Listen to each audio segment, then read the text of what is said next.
미국과 중국의 런던 무역 협상이 아직까지 진행이 되고 있습니다. 첫날에 합의를 이루지 못한 채 이틀째 계속해서 협상을 이어가고 있는 상황인데요.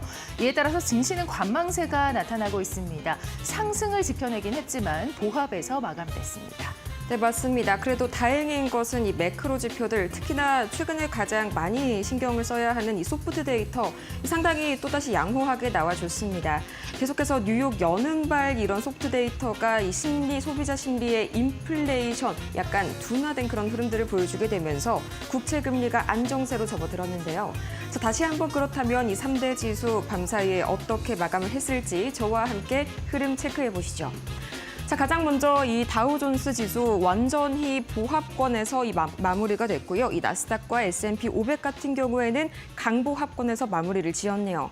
그래도 이날 같은 경우에는 이 미중 협상에 대한 기대감과 더불어서 방금 말씀드렸던 이 소프트 데이터, 이 뉴욕 연은의 소비자 기대 심리, 여기에 따라서 나스닥과 S&P 500 같은 경우에는 이 상당히 투심이 몰리는 그런 흐름이었습니다. 다만 이 앞으로의 협상이 이틀째로 이 뒷날로 밀린다는 그런 뉴스가 장중에 나오게 되면서 아쉽게도 이 다우존스 같은 경우에는 장중의 상승분을 어느 정도 마무리를 하고 반납을 했는데요. 최근 나온 소식에 따르면 이 블룸버그 통신에서 한 가지 관련된 보도가 나왔습니다. 계속해서 블룸버그 통신 미중 무역 협상이 화요일까지 계속 이어질 예정이다. 이 화요일 런던 시간 오전 10시부터 재개가 될 것이다. 공식적인 보도는 아니고요. 이 블룸버그 통신에서 나온 그런 보도입니다. 그렇다면 이 전반적인 시장 흐름, 과연 섹터별로 그리고 업종, 특징주는 어떤 것이 있을지 지금 바로 히트맵 만나보시죠. 가장 먼저 보시다시피 이날만큼은 계속해서 이 기술주들의 매기가 쏠려가고 있습니다. 가장 먼저 테슬라 같은 경우에 이 베어드의 굉장히 좀 투자 의견을 하향 조정하는 악재가 장 초반에 나왔었습니다. 하지만 이 트럼프 대통령이 스타링크에 관련해서 이 계약을 해지할 그런 용의가 없다라면서 또 일론 머스크에 대해서도 약간 화해 제스처를 취하는 그런 의사를 밝혔습니다. 불과 몇 시간 전에, 약 2시간 전에 나온 그런 생생한 기사인데 이 덕분에 장 마감 들어서 급격하게 상승분을 올려서 이 4.5% 급등 마감한 테슬라입니다. 이어서 엔비디아 보도록 하겠습니다. 이 엔비디아도 마찬가지로 계속해서 0.64%, 오늘도 괜찮은 좋은 흐름 보여줬습니다. 또 이어서 애플 같은 경우에 오늘 1.2% 다소 좀 실망감이 나왔습니다. 여러분이 알고 계시는 그 WWDC, 생각보다 시장의 반응이 그닥 좋지는 않았습니다. 기대했던 지점들을 많이 좀 이렇게 소외시키는 그런 모습들이 보여졌는데 과연 어떤 이슈가 정확히 시장을 실망시켰는지 저와 함께 다음에 머스트네오 5에서 살펴보실 거고요. 또 이어서 구글과 아마존은 지속적으로 강세 시연하고 있습니다. 거기에 일라일릴리 역시 이 추가적인 계약 소식을 따내면서 다시 한번 강세 시연하고 있습니다. 그렇다면 이 뉴욕 증시 간밤 현장 분위기는 어떻게 흘러갔을지 바로 체크를 해봐야겠죠. 바로 연결해 보도록 하겠습니다. 김상윤 이데일리 뉴욕 특파원 나와주시죠. 네, 김상윤 이데일리 뉴욕 특파원입니다. 네, 안녕하세요. 네, 오늘 증시에서 굉장히 미중 무역 협상 사실 어제부터 굉장히 강한 기대감을 모아주고 있었는데 장중에 약간은 좀 김이 새는 그런 모습들이 나왔습니다. 이틀 차로 이제 옮겨졌다고요. 네, 미국과 중국이 9일 런던에서 6시간 협상을 진행했습니다만 내일 계속 협상을 이어가기로 했습니다. 아무래도 양국간 이견이 모두 좁혀지진 않은 것으로 보입니다. 트럼프 대통령도 이날 기자들과 만나 우리는 중국과 잘 할 수 있다. 하지만 중국은 쉽지 않다는 메시지를 내놓았습니다. 이 협상에서 스콧 베센트 재무장관을 단장으로 하워드 러트니 상무장관, 제이미슨 그리어 미 USTR 대표가 모두 참석했는데요. 중국 측에서는 허리펀 부총리가 대표단을 이끌었습니다. 특히 러트니 상무장관이 이번 회담에 참석한 점을 고려하면 기술 수출 통제가 이번 협상의 핵심 의제 중 하나였던 점을 시사합니다. 이번 협상에서 미국은 중국이 히토류 수출 제한을 완화한다는 보장을 확실하게 할 경우 일부 기술 수출 규제를 해제할 수 있다는 입장을 전달한 것으로 알려졌습니다. 히토류는 스마트폰, 전투기, 원자로 연료봉 등 에너지와 국방, 첨단 산업 전반에 실수적으로 사용되고 있죠. 이 중 세계 생산량의 약 70%를 중국이 차지하고 있는데요. 미국은 제네바 협상에서 중국이 히토류 수출기를 열겠다고 했는데 이를 시키지 않다고 압박하면서 이번 회의가 열린 것입니다. 블룸버그 통신에 따르면 중국이 히트루 수출을 다시 재개한다면 트럼프 행정부는 최근 몇 주 사이 부과한 반도체 설계 소프트웨어, 제트 엔진 부품, 화학 물질, 핵 물질 등에 대한 수출 제한 조치를 일부 소개할 수 있다는 입장인 것으로 전해졌습니다. 다만 이번 협정에서 엔비디아의 고성능 AI 훈련용 반도체인 H207 같은 최첨단 부품은 완화 대상에서 제외된 것으로 보입니다. 케빈 헤셋 백악 NEC 위원장은 이번 CNBC와 인터뷰에서 고급 엔비디아 칩은 논의 대상이 아니다며 다른 반도체에 대한 통제를 완화할 수 있다는 뜻이라고 설명했습니다. 이에 따라 엔비디아 주가는 한때 145달러 선까지 오르다가 상승폭을 반납한 채 0.64% 오른 142.63달러에 마쳤습니다. 반면 퀄컴, AMD 등은 모두 4% 이상 오른 채 마감했습니다. 네, 밤사이에 계속해서 이슈들이 몇 가지가 더 나왔었는데 그중에서 가장 좀 눈에 띄는 건 역시나 좀 이 뉴욕 연은 이슈였던 것 같습니다. 지금까지의 이번 주의 흐름만 봤을 땐 매크로 지표들 상당히 예상보다 양호하다 이런 흐름이었는데 또 밤사이에 나온 중국 PPI의 경우에는 2년 만에 거의 최대폭으로 하락이 됐더라고요. 이 관세 이슈 6, 7월 들어서 더 심화될 가능성이 있을까요? 네, 일단 미중 무역 합의 기대감과 함께 트럼프 관세 정책이 일부 계속 후퇴하는 내용이 나오면서 소비자들 기대 심리도 점차 완화되고 있다는 데이터가 나오고 있습니다. 분명히 증시에는 도움이 되는 신호죠. 이날 뉴욕 연은이 발표한 소비자 기대 조사에 따르면 향후 1년간 소비자 물가 상승률 전망치는 3.2%로 집계됐습니다. 이는 한 달 전보다 0.4%포인트 하락한 수치입니다. 3년 후 인플레이션 기대치도 3.0%로 0.2%포인트 하락했고 5년 후 전망도 2.6%로 0.1%포인트 떨어졌습니다. 여전히 물가 목표치 연 2%를 웃도고 있지만 지난 4월 2일 트럼프 대통령이 이른바 해방의 날을 선언하며 관세 압박을 일부 완화한 이후 소비자 심리에도 긍정적인 변화가 나타나고 있는 것으로 해석됩니다. 고용과 금융 관련 소비자 기대도 개선되고 있습니다. 향후 1년 내 실직 가능성을 우려하는 비율은 14.8%로 전월보다 0.5%포인트 감소했고 3개월 내 최소 부채 상환 실패 가능성은 13.4%로 집계돼 1월 이후 최저치를 기록했습니다. 또한 주식시장의 전망에 대한 낙관적인 음락도 이루면서 1년 뒤 증시가 상승할 것으로 보이는 비율은 36.4%로 0.2%포인트 증가하기도 했습니다. 인플레이션 기대치가 상승하면 연준의 금리 상승 커지고 물가 하락 요인이 될 수밖에 없습니다. 반면 기대치가 하락하면 연준의 금리 인하 기대감이 커지고 주가 상승 동력이 됩니다. 연준은 장기 기대 인플레 관리에 집중하고 있는데요. 계속 이렇게 수치가 낮게 나온다면 올해 증시에는 호재가 될 수 있을 것 같습니다. 네, 좋습니다. 또 밤사이에 있었던 또 다른 이슈, 이번에는 좀 개별주를 한번 보려고 하는데요. 이 애플의 WWDC, 그간 좀 많은 기대감을 모았음에도 불구하고 현재 시장은 좀 상당히 실망한 분위기인 것 같습니다. 시간의 거래에서도 1.2%가량 빠지고 있는데 좀 어떤 점이 많이 부족했던 걸까요? 하드웨어적인 그런 점들이 좀 신제품 기대감을 약화시켰던 걸까요? 네, 오늘 애플이 13개 개발자 회의를 열었지만 말씀대로 주가가 1.2% 흐르냈죠. AI 관련 기대치에 못 미친 행사라는 평가가 주를 이루고 있습니다. 이날 행사에서는 음성비서 시리의 인공지능 성능 강화 작업이 여전히 추가 시간이 필요한 것으로 점이 가장 큰 뉴스로 꼽혔습니다. 페더리그 소프트웨어 소속 부서장은 고품질 소프트웨어를 위한 시간 확보가 필요하다며 시리 개선 등 일부 기능의 정교화에 시간이 걸릴 것이라고 설명했습니다. 아울러 이번 행사에서 자사의 AI 기술을 외부 개발자에게 개방하고 아이폰과 맥 등 주요 제품의 운영 체제를 전면 재설계하겠다고 밝히기로 했죠. 자체 기술보다는 외부 개방을 통해 AI를 강화하겠다는 뜻도 밝힌 것입니다. IT 분야에서 최고로 꼽히는 웨드부시 증권의 애널리스트 댄 아이브스는 이번 WWDC에 대해서 전반적으로 큰 흥미가 없고 호평했습니다. 그는 애플이 지난해 실수를 의식해 부정적인 전략을 택했지만 올해는 AI 전략에서 수익화가 본격적으로 이루어져야 해라면서 필요할 경우에 팀쿡과 경영진이 대형 AI 기업 인수에 나설 수 있다고 진단하기도 했습니다. 아울러 그는 애플이 이 전략을 성공시킬 역량이 있다고 믿지만 그 기회는 제한적이고 투자자들은 향후 1년간 이 점에 주목할 것이라고 덧붙였습니다. 당분간 AI 관련된 애플의 어떤 실적이 없으면 주가는 계속 탄력을 받기는 어려울 것 같습니다. 네, 확실히 AI 대신해서 이 디자인을 택했다. 저는 약간 이게 좀 AI를 약간 포기를 하겠다. 이런 식으로 좀 해석을 해봐도 될 것 같은데요. 지난 WWDC랑 비슷한 문제가 여전히 반복이 되고 있네요. 네, 자 이렇게 해서 뉴욕 증시 마감 상황 그리고 그 플로우까지 같이 한번 알아봤습니다. 저희 김상윤 뉴욕 이데일리 특파원 여기까지 마무리해보도록 하겠습니다. 고맙습니다. 네, 감사합니다. 네, 저희는 다음으로 이어서요. 추가적인 특징주들 이야기 또 밤사이에 나온 지표까지 이주혜 앵커와 함께 자세하게 살펴보시죠.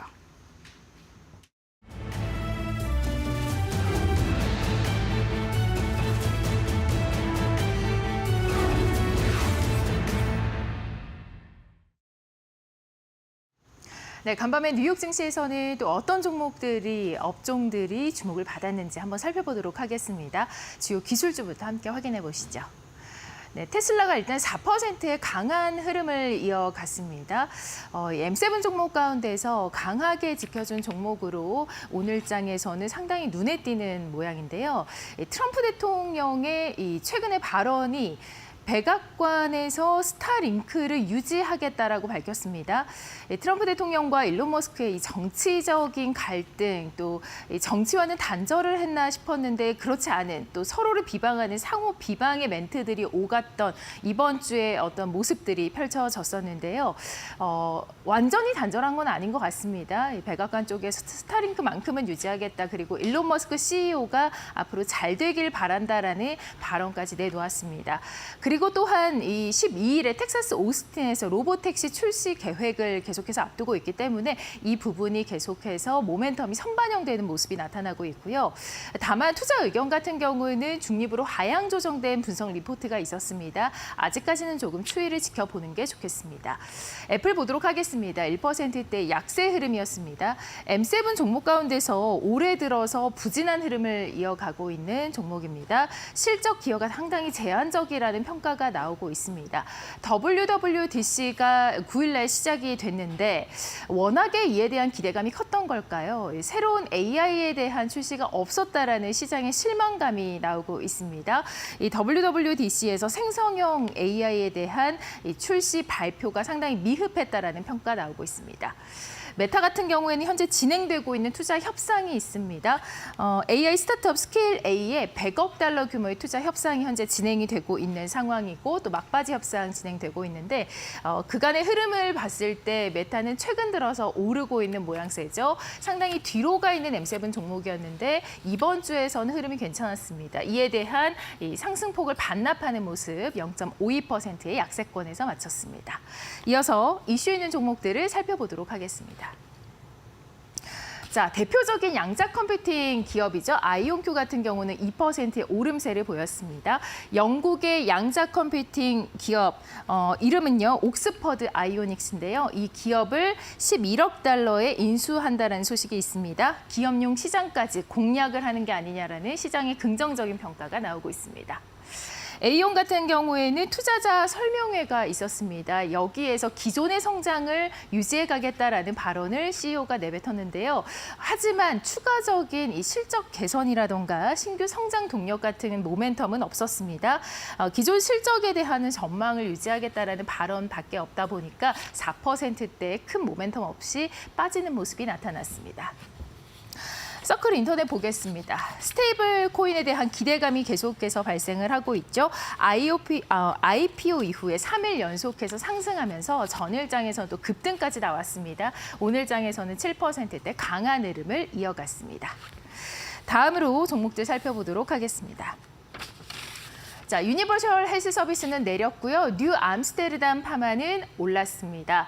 자, 일단 유니버셜 헬스 서비스 먼저 보시면 수술 건수 회복이 지연되고 있다라는 이 기업에 대한 성장 모멘텀이 다소 줄어드는 분위기가 나타나면서 여기에 정치적인 리스크까지 발생을 하고 있죠. 7%, 6%대의 약세 흐름을 이어가고 있고요. 뉴 암스테르담 파마 같은 경우에는 콜레스테롤 치료제죠. 세르타티블에 대한 이 3상 임상 시험이 진행이 되고 있는데 알츠하이머 효과가 발견되었다라는 긍정적인 모멘텀 작용하고 있습니다. 개장 전에는 9% 급등까지 갔지만 종가는 0.10%의 강보합에서 마감됐습니다. 다음으로 종목들 보도록 하겠습니다. IB 투자 의견 나온 종목들이 오늘 좀 많았습니다. 그 가운데서 월마트 0.02%의 약세권 흐름인데요. IB 투자 의견에서는 뭐라고 얘기를 했을지 한번 살펴보도록 하겠습니다. 최선호주로 선정이 됐습니다. 목표가가 115달러까지 상향되는 그런 리포트가 나오면서 이에 대한 반영폭이 크진 않았지만 다소 주가를 지켜내는 모습이 나타났습니다. 인투이티브 서지컬 보도록 하겠습니다. 이 수술용 로봇 제조 업체인데요. 5% 넘게 빠졌습니다. 이 저가 로봇 수술 기구에 대한 분야가 확산이 될 것이다라는 우려감이 나오고 있고요. 이에 따라서 투자 의견도 매도로 하향되는 리포트가 나왔습니다. 이에 따라 5%대 약세 흐름 보였습니다. 다음 IB 투자 의견 보겠습니다. 자, 룰루레몬 애슬레티카 어제도 소개를 해드렸던 부분이죠. 이 기존의 제품의 단가를 올리겠다라는 CEO의 발언이 있었는데요. 그만큼 지금 매출 회복이 불확실한 상태입니다.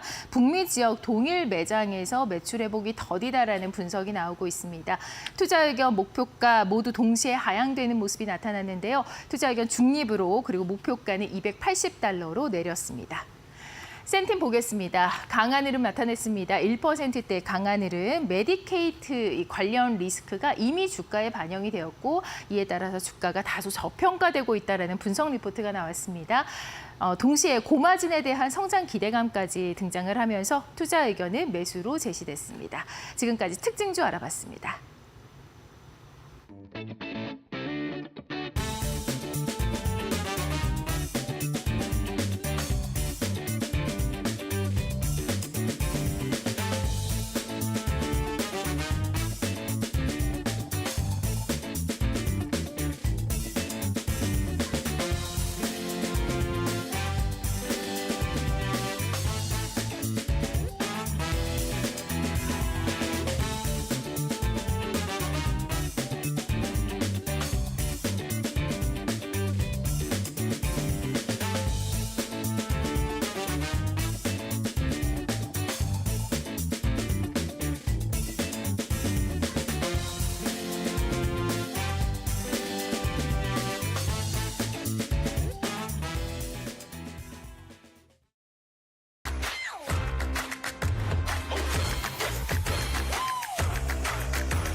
네, 이번 주 여전히 매크로 지표는 견조하고요. 또 이어서 미국과 중국 간에도 이어서 순항하는 그런 미중 무역 협상의 흐름이 시장을 계속해서 기대감에 끌어올리고 있습니다. 여기에 또 일론 머스크와 이 트럼프 대통령 간의 사이도 봉합이 다소 되고 있다. 더욱더 한 단계 나아가는 그런 발언이 이 밤사이에 이 장마감 직전에 나왔었는데, 자, 그렇다면 과연 지금 현재 증시에서 가장 리스크가 산재해 있는 곳은 어떤 영역일까? 저와 함께 차례대로 보시죠. 자, 첫 번째로 미국의 5월 인플레이션 기대가 다소 완화가 되면서 심리가 개선이 됐습니다. 이 정책이 전환될 수 있는 신호까지는 아직 멀었지만요. 그래도 불과 이번 주, 저번 주에 비해서는 이번 주에 이 매크로 지표들이 탄탄한 모습이 계속 관측이 되고 있습니다. 이 아무래도 관세 협상, 이 제네바 협상에 대한 그런 플러스 요소들이 이제 와서 반영이 되고 있는 건데요. 이 자세한 내용을 보자면요. 가장 먼저 뉴욕 연은이 발표한 5월 소비자 기대조사에 따르면 이 단기와 중기 또 장기 모든 구간에 걸쳐서 물가 상승 전망이 전월보다는 소폭 낮아졌습니다. 1년 후의 기대 인플레이션 3.2%, 그리고 3년 후는 3%, 5년 후는 2.6%로 모두 둔화가 됐었는데요. 이 하드 데이터가 아닌 소프트 데이터, 즉 심리 지표에서 나타난 변화이기 때문에 이 최근 불안했던 시장 분위기에 반짝 이렇게 긍정 신호로 해석이 될 수가 있겠습니다. 특히나 가계 쪽이 좀 볼만한데요. 의료비와 렌트, 또 유가 등의 주요 비용 항목의 상승세가 완화가 될 것으로 기대가 됐고요. 또 소득과 취업 환경 역시 작년보다 개선됐다고 느끼는 것으로 나타났습니다.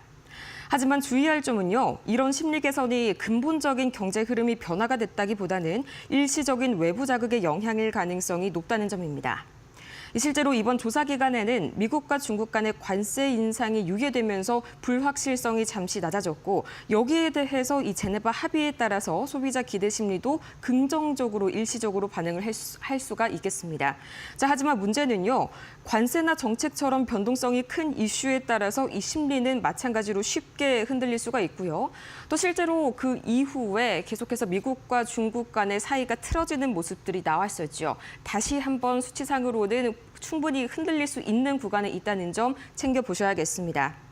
결국 시장이 주목해야 할 것은 이번에는요 소비자의 감정도 아닙니다. 이 연준이 실질적으로 정책 기조를 뭔가 바꿀 만한 분명한 신호가 나와줘야 할 텐데 아직까지는 조금 부족한 모습입니다. 현재 미국인들은 고용을 유지하고요. 또 이어서 비교적인 안정적으로 좀 수입을 올리고 있기는 하지만 주변 환경의 불확실성이 워낙 크다 보니 이 소비에서는 계속해서 신중한 태도를 보이고 있는 점이 특징적으로 나타나고 있습니다. 자, 당분간은 이런 소프트 데이터의 등락에 흔들리기보다는 이 인플레이션 그리고 경기 둔화, 이어서 고용까지의 수치를 잘 챙겨보시는 게 좋을 것 같습니다. 가장 첫 번째로는 현재 이 진행되고 있는 미중 간의 무역 협상이 잘 진행이 되어야겠죠. 자, 이어서 그래도 밤사이에 또 긍정적인 소식이 나왔습니다. 자, 이틀 차로 지금 미뤄졌다는데 어떤 부분이 과연 긍정적이냐? 과연 이 히토류와 반도체 관련 이야기가 나왔다는 점이 쟁점입니다. 자, 가장 먼저 트럼프 대통령이 히토류를 풀게 되면 이 수출 통제를 완화해주겠다 이런 메시지를 사실상 이 공식적으로는 첫 협상 카드로 공식적으로 내놨는데요. 자, 자세한 이야기 한번 보도록 하겠습니다. 자, 이번에 미국과 중국의 무역 전환점이 될 만한 그런 이슈가 나왔습니다. 비록 자세한 조율에 시간이 조금 걸리고 있는 모습이지만요. 트럼프 대통령이 히토류 확보를 전제로 중국에 대한 반도체 수출 제한을 일부 완화할 수 있다는 입장을 내비쳤습니다.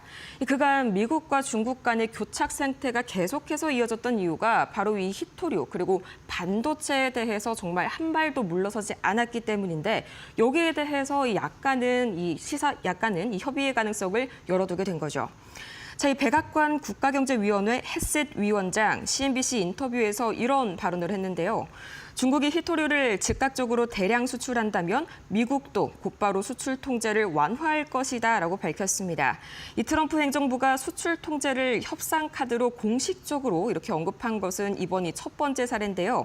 바이든 정부가 상당한 강경 기조를 유지를 했다는 것을 비교를 한다면 상당히 유화적인 태도로 전환을 했다라고 볼 수가 있겠습니다.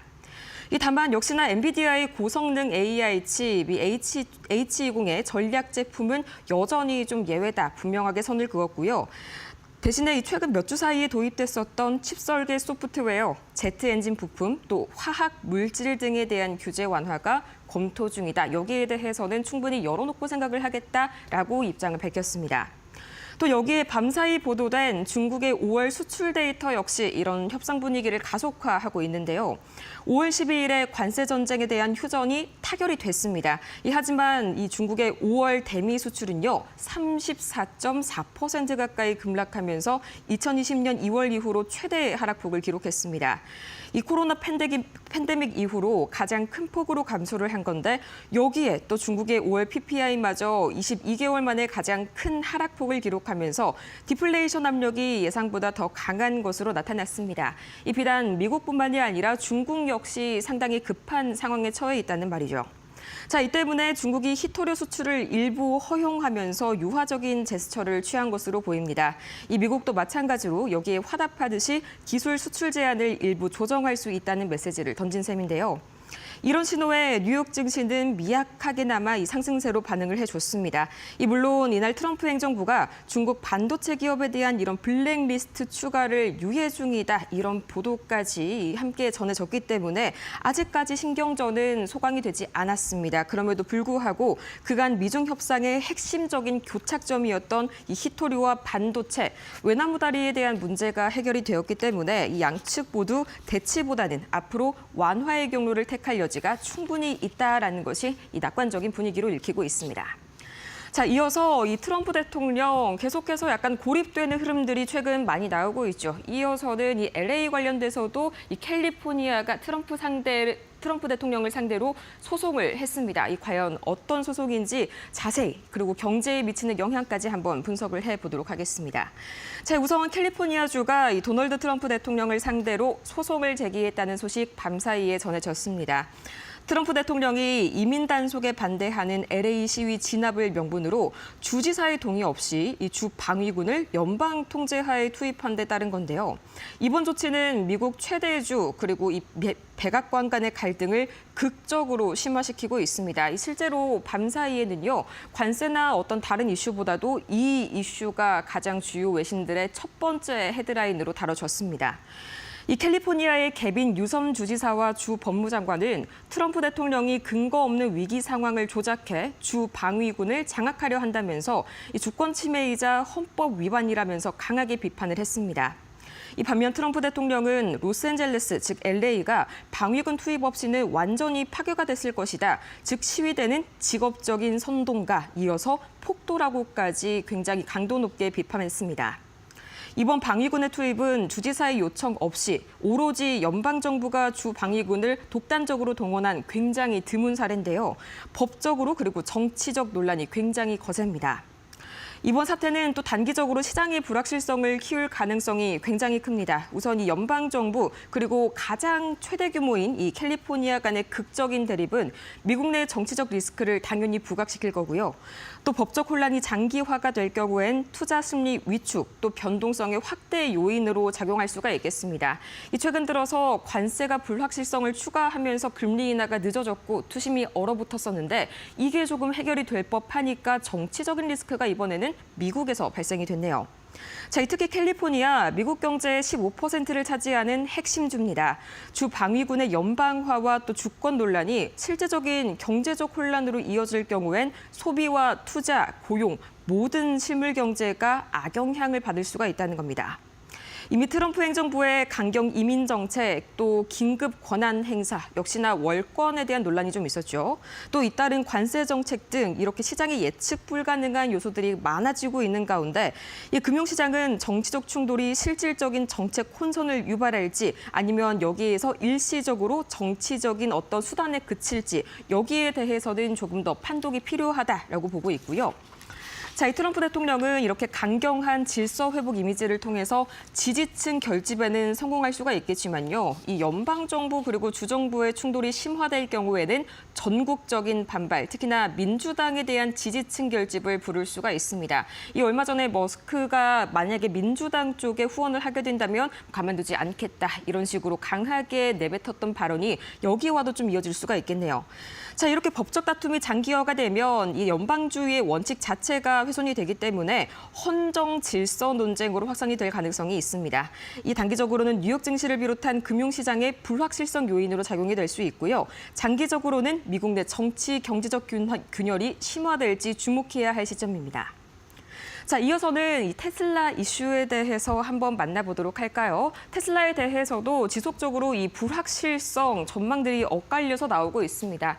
이 밤사이에 주목을 받았던 전망 크게 세 가지를 준비를 했는데요. 거기에 플러스 이 장마감 직전의 트럼프 대통령의 발언까지 바로 만나보시죠. 자, 가장 먼저 아크인베스트의 캐시 우드, 이 단 하나의 종목만 고르라면 테슬라라면서 여전한 신뢰를 보였습니다. 이 얼마 전에 매도한 것과 비해서는 약간의 조금 대립되는 그런 행동으로 보일 수도 있겠지만요. 그 이유가 굉장히 명확했는데요. 로봇과 에너지 저장 그리고 인공지능이라는 3대 핵심 기술 모두 보유를 한 유일한 기업이라는 점이 그 이유였습니다. 특히나 옵티머스로 불리는 휴머노이드 로봇이 향후 로보택시 이상의 성장 동력이 될 수 있다라고 평가했는데요. 다만 머스크와 트럼프 간의 갈등이 테슬라의 주가 급락을 불러온 것과 관련해서는 일부러 이 브랜드를 정치적 독립성으로서 분리하려는 의도였을 가능성도 있다라면서 또 다른 관점에서의 시장의 해석을 소개하기도 했습니다. 이 한마디로 트럼프 대통령이 정치적으로 리스크가 너무 커지다 보니 브랜드를 여기에서 분리를 했다라고 해석을 할 수도 있다는 주장이네요. 자, 반면 모건 스탠리의 애덤 조나스는요, 이런 갈등이 테슬라의 수요 기반을 흔들 수는 있으나 여전히 이 정치와 무관하게 강력한 무기들을 다수 보유하고 있다라고 봤습니다. 이게 잠시 뒤에 제가 마지막에 설명드릴 스타링크를 말할 수도 있겠다라는 생각이 들더라고요. 자, 하지만 베어드의 벤 칼로는 시각이 달랐는데요. 최근 주가 상승이 실적이 아닌 로보택시 기대감에만 기댔다면서 투자 의견을 중립으로 하향했고요. 또 머스크의 정치적 리스크, EV의 경쟁 심화, 또 핵심 임원들의 이탈 등을 이유로 들었습니다. 또 여기에 미국인의 16%만이 전기차 구매 의향이 있다는 미국 자동차 협회의 장초반 이 조사에 따라서 주가가 하방 압력을 받은 탓도 있었는데요. 그럼에도 불구하고 테슬라 이 급등 마감에 성공을 해줬죠. 장 마감 직전 트럼프 대통령이 3가지 메시지를 던졌습니다. 첫 번째, 스타링크 서비스를 계속 사용하겠다. 두 번째, 테슬라의 주차 장소를 변경할 수는 있겠지만 완전히 철수할 계획은 없다. 마지막으로 세 번째, 머스크와 좋은 관계를 유지하고 싶다. 먼저 통화가 온다면 통화를 할 의향이 있다라고 밝혔습니다. 자, 이렇게 해서 트럼프 대통령 약간 머스크에게 좀 손을 내미는 그런 모습들이 나오게 되면서 이 밤사이에 테슬라 주가 급등을 해줬고요. 기대와 우려가 팽팽하게 맞서고는 있지만 이 강한 낙관론보다는 신중하거나 다소 비관적인 시각의 월가 애널리스트들은 조금 더 베팅을 했습니다. 자, 이어서 애플의 이슈까지 함께 보도록 하실 텐데요. 이 애플 마찬가지로 이 실망 매물이 다소 출회가 됐습니다. 역시나 이 WWDC가 언제부턴가 애플에겐 악재로 작용을 하고 있네요. 역시나 이번에도 AI가 발목을 잡았습니다.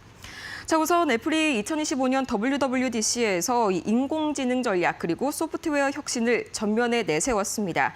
이 어제도 말씀을 드렸지만 이번 행사는 특이하게 이 하드웨어에 대한 포커스가 거의 없었고요. 또 이 iOS, 아이패드OS, 맥OS 이렇게 전 제품군에 걸친 대대적인 디자인 개편, 여기에 초점이 맞춰졌습니다. 이 온디바이스 AI 기능 강화 이야기가 나오긴 나왔는데요. 그렇게 중요하게 다뤄지진 않았습니다. 이어서 이 AI는 배터리 관리 또 일정 추천, 사파리 요약 등의 실생활에 밀접한 기능 위주로 OS 전반에 내장이 됐고요. 개발자용 AI API와 또 스위프트 어시스트 등 이 생산성 도구까지 업그레이드가 됐습니다. 자, 하지만 이 사용자와 개발자 반응은 엇갈렸는데요. 이 디자인 혁신 그리고 AI 기능에 대한 기대감이 상당히 높았던 반면에 하드웨어 신제품을 부재하는 것을 감안할 정도로 이 AI 혁신이 대단하다, 뭔가 속도가 빠르다 이런 건 절대 아니었습니다. 특히나 애플은 구글이나 오픈 AI 등의 경쟁사에 비해서 상당히 후발주자의 AI 쪽에서는 속해 있죠. 자, 이 때문에 일부 투자자들은 혁신의 무게중심이 소프트웨어 안정화 그리고 프라이버시 강화로 옮겨갔던 점은 긍정적이지만 단기적인 AI 성장 모멘텀은 약하다라는 평가가 계속적으로 나와주고 있고요. 실제로 이 직후에 애플 주가 소폭 약세를 보였습니다. 이 단기 실망 매물, 여전히 AI와 소프트웨어 혁신의 실질적인 성과가 아직까지는 가시화가 되기 멀었다. 주가 반등 모멘텀이 제한적이다. 이런 것이 통론이고요. 다만 장기적으로는 이 통합된 디자인 언어와 프라이버시 중심 AI 전략이 애플 생태계의 차별화 포인트로 작용할 수 있다는 기대감은 여전히 남아 있습니다. 정리하자면 이번 WWDC는 하드웨어보다는 소프트웨어 쪽에 방점을 찍은 이 전략적 전환점인데요. 단기적으로는 이 시장의 기대에 부응하지 못했다는 점이 상당하게 아쉽게 작용이 되고 있습니다. 장기적으로 앞으로의 애플의 주가 흐름 살펴봐야겠네요. 자, 이렇게 해서 머스노우 5 다 같이 오늘 이슈들 살펴보고 왔습니다.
안녕하세요. 메디터고 신일섭입니다. 오늘의 주제는 우크라이나 드론 공습이 불러온 미국의 각성, 트럼프에겐 머스크도 반란군, 도큐 사인 브로드컴 실적 발표입니다. 자, 이번에 그 우크라이나의 그 드론 기술들 정말 뉴스를 보면서 정말 대단하다고 지금 생각을 하고 있죠, 다들? 그 어떻게 저런 그 전황 속에서도 저런 개발을 했을까? 그리고 지금 뭐 전세를 완전히 역전해가지고 승리를 할지는 거기까지는 모르겠어요. 이게 굉장히 지난한 과정이기 때문에. 근데 어쨌든 굉장히 큰 성과를 중간중간에 거두고 있죠. 그 러시아 그 비행장 굉장히 멀리 떨어져 있는 곳이잖아요. 그러니까 우크라이나에서 쏜 게 아니라 드론이 거기까지 못 날아가죠. 그러니까 비밀 작전으로 이제 트럭에 숨겨가지고 러시아 내부에 침투를 한 다음에 거기서 인공지능으로 날린 거죠.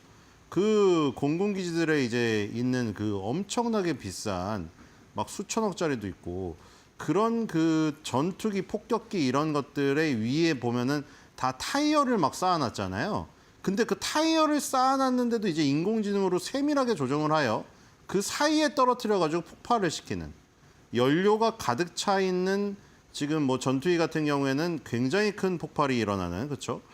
그래서 지금 저런 그 드론의 시대 이제 나중에 만약에 처음부터 습격을 안 받고 완전 전투 태세가 갖춰져 있는 상태에서 싸웠으면 어떻게 됐을지 알 수 없는 그러니까 앨런 머스크가 극단적으로 말하는 거는 맞는데 맞죠? 항상 굉장히 극단적으로 얘기를 하죠. 하지만 일리가 있는 말이었잖아요. 그러니까 로키드 마틴은 도대체 뭐 하냐. 저런 바보같이 큰 것만 만들고 있다. 물론 그렇다고 해서 로키드 마틴이 그동안 해왔던 사업들 지금 이런 전투기 세대별로 진화되는 전투기 사업을 그만둬야 되냐. 이거에 대해는 이건 아니죠. 그런데 이제 앨런 머스크가 얘기한 건 그거죠. 다른 데서는 이제 벌떼 드론으로 그리고 드론의 가격이 워낙 싸기 때문에 물론 절대적인 가격이 우리가 생각하는 것보다 싸진 않죠. 근데 이제 전투기에 비해 어마어마하게 싼 가성비를 자랑하기 때문에 그런 드론 하나로 수천억 원, 수백억 원짜리 전투기가 파괴가 되면 얼마나 아깝냐 이거죠. 가성비가 떨어지니까. 그래서 중국의 벌떼 드론 사진을 올리면서 머스크가 로키드 마틴이라는 그 거대 방산 회사를 비아냥댔잖아요. 그러니까 그게 뭐 로키드 마틴을 너무 무시한 발언이긴 했지만 어쨌든 앨런 머스크가 하고자 하는 얘기는 미래의 전쟁은 드론이 중요한 역할을 할 것이다. 그 얘기죠. 그 얘기는 다들 인정을 하는 것이고 우크라이나 지금 그 어떤 드론의 기술에서도 확 느낄 수가 있겠죠. 그러니까 트럼프도 그걸 모를 리가 없기 때문에 물론 거대한 것들도 발표했죠. F-47 누가 따갔죠? 보잉이 따가면서 그때 로키드 마틴이 항상 그 개발을 해왔었는데 보잉이 어떤 기사회생의 기회를 가졌죠. 지금 민간 항공기에서도 계속 안 좋은 소식이 터지고 사고가 나고 무슨 뭐 계기판이 오작동을 나고 뭐 계속 여론은 굉장히 안 좋아지고 이런데 중동 3개국 순방에서 보잉이 굉장히 큰 그 수주들을 따가지 않았습니까? 거기다가 이제 방산 부분에서는 F-47 뭐 47이 41대 대통령 트럼프를 기리느니 뭐니 뭐 얘기가 많은데 어쨌든 F-47이 6세대 전투기 이제 차세대 전투기죠. 그 최첨단 차세대 전투기의 어떤 수주를 보잉이 따가면서 로키드 마틴을 한번 뭐 지금 그 태클을 걸어볼 만한 이 위치에 섰는데 어쨌든 F-47도 얘기를 했고 이제 개발이 될 겁니다. 근데 이제 골든돔도 얘기하죠. 뭐 혹자들은 이제 그게 말이 되느냐 그 골든돔이 그 어마어마한 뭐 아이언돔보다 조금 더 낫다고 해서 골든돔으로 했는데 무슨 저게 무슨 어벤져스 영화에 나오는 것도 아니고 골든돔 이름도 촌스럽고 뭐 어쩌고 하는데 어쨌든 트럼프는 그 전체를 다 방어하겠다는 거죠. 뭐 어떤 말까지 했죠? 우주에서 쏴도 막을 수 있다고 했잖아요, 자기가. 그리고 이런 지금 시스템은 전 세계 어디에도 없다. 이스라엘 아이언돔보다 훨씬 더 진화된 단계다고 하면서 물론 푸틴은 자기가 개발한 초음속 미사일이라던가 아니면 거기서 여러 가지로 탄이 나가는 게 있잖아요. 한 번 탄이 폭발하고 여러 가지로 그 분리돼서 나가는 거. 그거 못 막는다. 서방의 어떤 방어체계도 못 막는다고 했지만 지금 트럼프는 골든돔이라는 어떤 체계를 갖추려고 합니다. 그러니까 F-47 차세대 전투기랑 골든돔은 어마어마한 크기의 거대한 어떤 프로젝트들이고 이제 이 트럼프도 그걸 안 거죠. 머스크가 지적했던 그 부분을. 너무 가성비가 좋은 드론으로 그 비싼 프로젝트를 통해 가지고 개발한 엄청난 금액의 전투기라던가 이 뭐 골든돔들이 막 뚫리는 모습들. 그러니까 벌떼 드론으로 막 쏴가지고 아이언돔도 몇 개 뚫리고 이러잖아요. 그러니까 이 너무 조그마니까. 그러니까 지금 파리채로 파리를 잡아야 되는데 야구방망이로 파리를 잡으려니까 힘든 거예요, 이게. 그리고 야구방망이로 잡는다고 한들 돈이 많이 드는 거죠. 우리나라도 그때 논란이 많이 있었죠. 북한 드론이 막 서울 도심 항공을 다 날아다니는데 왜 보고만 있었냐. 근데 그거를 미사일로 쏠 수가 없는 게 일단 미사일로 맞춰도 문제고 맞춰도 그럼 우리나라 서울 시민 머리 위로 떨어져 버릴 거 아닙니까? 그리고 그거를 쏜다고 하더라도 미사일 한 번 쏘는데 얼만데 그 드론 하나 잡으려고 요즘에는 골판지 드론도 나오는 거 아시죠? 그냥 저기 분리수 극단적으로 얘기하면은 아파트 분리수거하면서 골판지 주워다가 그 골판지로 드론을 만들어요. 근데 그 골판지 드론 하나 잡으려고 몇억 원짜리 미사일을 쏠 수는 없잖아요. 그러니까 지금 그런 가성비 때문에 이 지금 트럼프도 그 부분을 지금 간과할 수가 없는 겁니다. 그리고 이제 중국의 6세대 전투기가 공개됐어요. 그 미국의 F-47이 6세대인데 중국의 6세대 전투기의 새 사진이 공개됐는데 거기에 두 가지 능력이 초음속 순항, 초음속으로 가서 레이더에 안 잡힙니다. 그다음에 드론을 제어할 수 있는 이 지금 6세대 전투기가 제어를 해서 드론들을 데리고 다니는 거죠. 행진으로. 이제 행군을 하는 거죠. 이제 같이 이제 진열을 갖춰가지고 전투기가 있고 조그만 드론들이 대열을 형성해서 한꺼번에 종합 전투를 벌이는 거예요. 그래서 이런 능력이 있고, 근데 민간 쪽에서는 중국의 선전에 본사를 둔 DJI, 우리 그 유튜브 하시는 분들 많이 아시죠? 아니면 뭐 셀카 많이 찍으시는 분들, 오즈모라고 막 들고 다니면서 맛집 찍잖아요. 그 오즈모 그거 만든 회사가 DJI잖아요. 근데 오즈모 같은 그 카메라 봉만 셀카만 잘 만드는 게 아니라 이 그 미국 소비자용 드론 시장의 90% 점유하고 있고 전 세계 시장의 70% 점유하고 있습니다. 그러니까 우리나라도 그때 그랬잖아요. 우리나라가 무슨 저기 드론을 쌀포대를 메고 한강 남쪽에서 북쪽으로 가는데 하필이면은 중국 드론을 갖고 실험해 갖고 난리가 났잖아요. 아니 한국 서울시에서 행사를 하는데 왜 중국 드론을 하냐. 근데 어쩔 수가 없는 게 중국 드론이 다 먹었어요. 물론 이양홀딩스라는 종목이 미국 다큐멘터리에 이어서 찍혀가지고 다 실체가 밝혀지긴 했었죠. 막 골목에 갔더니 막 말도 안 되는 대기업인 줄 알았더니 골목에 무슨 먹자골목에 있고 막 이러죠. 그렇죠? 어쨌든 뭐 그런 게 있는데 DJI는 소비자용 드론 시장을 완전 점유를 하고 있다. 그래서 그걸 지금 벗어나야 되는 거죠. 왜냐면 지금 중국을 벗어나려고 발버둥을 치고 있는데 드론 시장에서 먹히면 안 되잖아요. 지금 중국 철강도 밀어내려고 하고 있고 의료도 밀어내려고 하고 있고 중국의 히토류에서도 독립하려고 다 그러고 있는데 드론에서 밀릴 수는 없는 것이죠. 그래서 두 가지 행정명령에 서명을 했습니다. 아까 중국 6세대 전투기에 초음속 순항 능력과 드론 제어 능력이 있다고 했잖아요. 그래서 이제 초음속 비행 분야를 놓칠 수가 없는 거예요. 초음속 비행 분야에서 세계를 선도하는 기업이 되기 위한 행정명령에 서명을 했습니다. 그래서 이런 규제들을 다 풀었어요. 50년이 넘는 세월 동안 낡고 지나치게 제한적인 규제가 육상에서 초음속 비행을 약속하며 미국의 독창성을 억압한다. 이것 때문에 외국의 적들에게 리더십을 넘겨주고 있다. 이런 것 때문에 초음속 비행 규제 개혁이라는 행정명령에 서명을 했고요. 자, 그다음에 미국 드론의 지배력 강화죠. 아까 바로 그겁니다. DJI라는 그 중국 회사가 미국 소비자용 드론 시장의 무려 90%를 점유를 하고 있기 때문에 그런 부분을 지금 탈출을 해야 된단 말이에요. 그래서 드론 기술의 안전한 상용화 가속화 뭐 이런 거에 대해서 서명을 했습니다. 자, 그리고 이제 트럼프에게는 머스크도 반란군. 대통령님 캘리포니아에서 반란 진압법을 발동할 준비가 되셨습니까? 처음에 이렇게 시작했어요. 루비오 국무장관도 있고 루비오 국무장관한테 질문할 거 질문하라니까 기자들이 아무도 질문 안 하더라고요. 그래서 머쓱했는데 트럼프한테 질문이 집중됐습니다. 자, 그대로 내버려두지 않겠다고 한 다음에 이제 결국에는 국가방위군을 투입했습니다. 그래서 로스앤젤레스에서 파괴되는 걸 내가 막았다. 여기까지 나오고 이제 워싱턴 DC로 돌아와서 또 인터뷰를 했는데 반란군이에요, 나쁜 사람들이에요 하고 이 비행기 소리가 너무 시끄러운지 가버렸어요. 지금 뒷모습으로. 아주 짧게 치고. 자, 그다음에 테슬라 CEO와 대화할 의향이 없다. 그리고 경고했습니다. 지금 대선 출마설까지 나왔어요, 이제는. 그쵸? 남아공 출신이긴 한데 뭐 어떻게 바꿀지 모르겠지만 정당 그 창당 얘기까지 나왔잖아요. 새로운 정당, 제3정당을 창당해야 된다. 근데 이제 차기 대선 출마설까지 나옵니다. 참 그렇죠. 자, 지금 공화당원에 맞서서 출마하는, 그러니까 예산안을 찬성하는 공화당원에 맞서서 출마하는 후보에게 자금을 만약 대면 경고, 준다고 지금 경고를 날렸습니다. 매우 심각한 결과에 직면하게 될 것이다. 기자가 매우 심각한 결과가 무엇이냐까지 물어봤어요. 궁금해서. 근데 그것에 대한 답변은 안 했습니다. 과연 매우 심각한 결과가 뭘지 궁금하고요. 자, 오랜만에 나바로가 나왔습니다. 자, 나바로랑 엄청 초반에 싸우다가 그게 스카페센트한테 넘어갔죠. 스카페센트랑 그 얘기가 나왔죠. 서로 가슴에 박치기 했다고. 옛날에 프랑스 지단 선수가 그 박치기에서 퇴장당한 그것처럼 박치기를 했대요. 그 백악관 그 복도에서. 그리고 그 마지막에 그 황금 열쇠 받을 때 멍들고 온 사진은 지금 굉장히 다 추측이 일어나는데 도대체 뭔지 모르겠는데 UFC 뛰고 왔는지 모르겠어요. 멍들어 왔잖아요, 눈이. 그거에 대한 거는 어떻게 되는지 모르겠으나 어쨌든 가슴에 서로 받고 스코페센트랑 주먹 다짐까지 갔답니다. 근데 그 전에 나바로 훨씬 더 나이 많으신 분 있죠. 백악관 경제자문, 이 경제고문 이분이랑 계속 싸웠잖아요.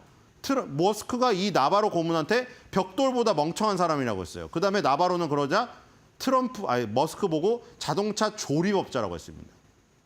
그러니까 아무 아이디어도 없고 그냥 북풍 갔다가 레고처럼 조립하는 조립업자라고 놀렸어요. 그렇게 싸웠습니다. 자, 오랜만에 인터뷰를 했는데 의회 예산국 또 나왔습니다.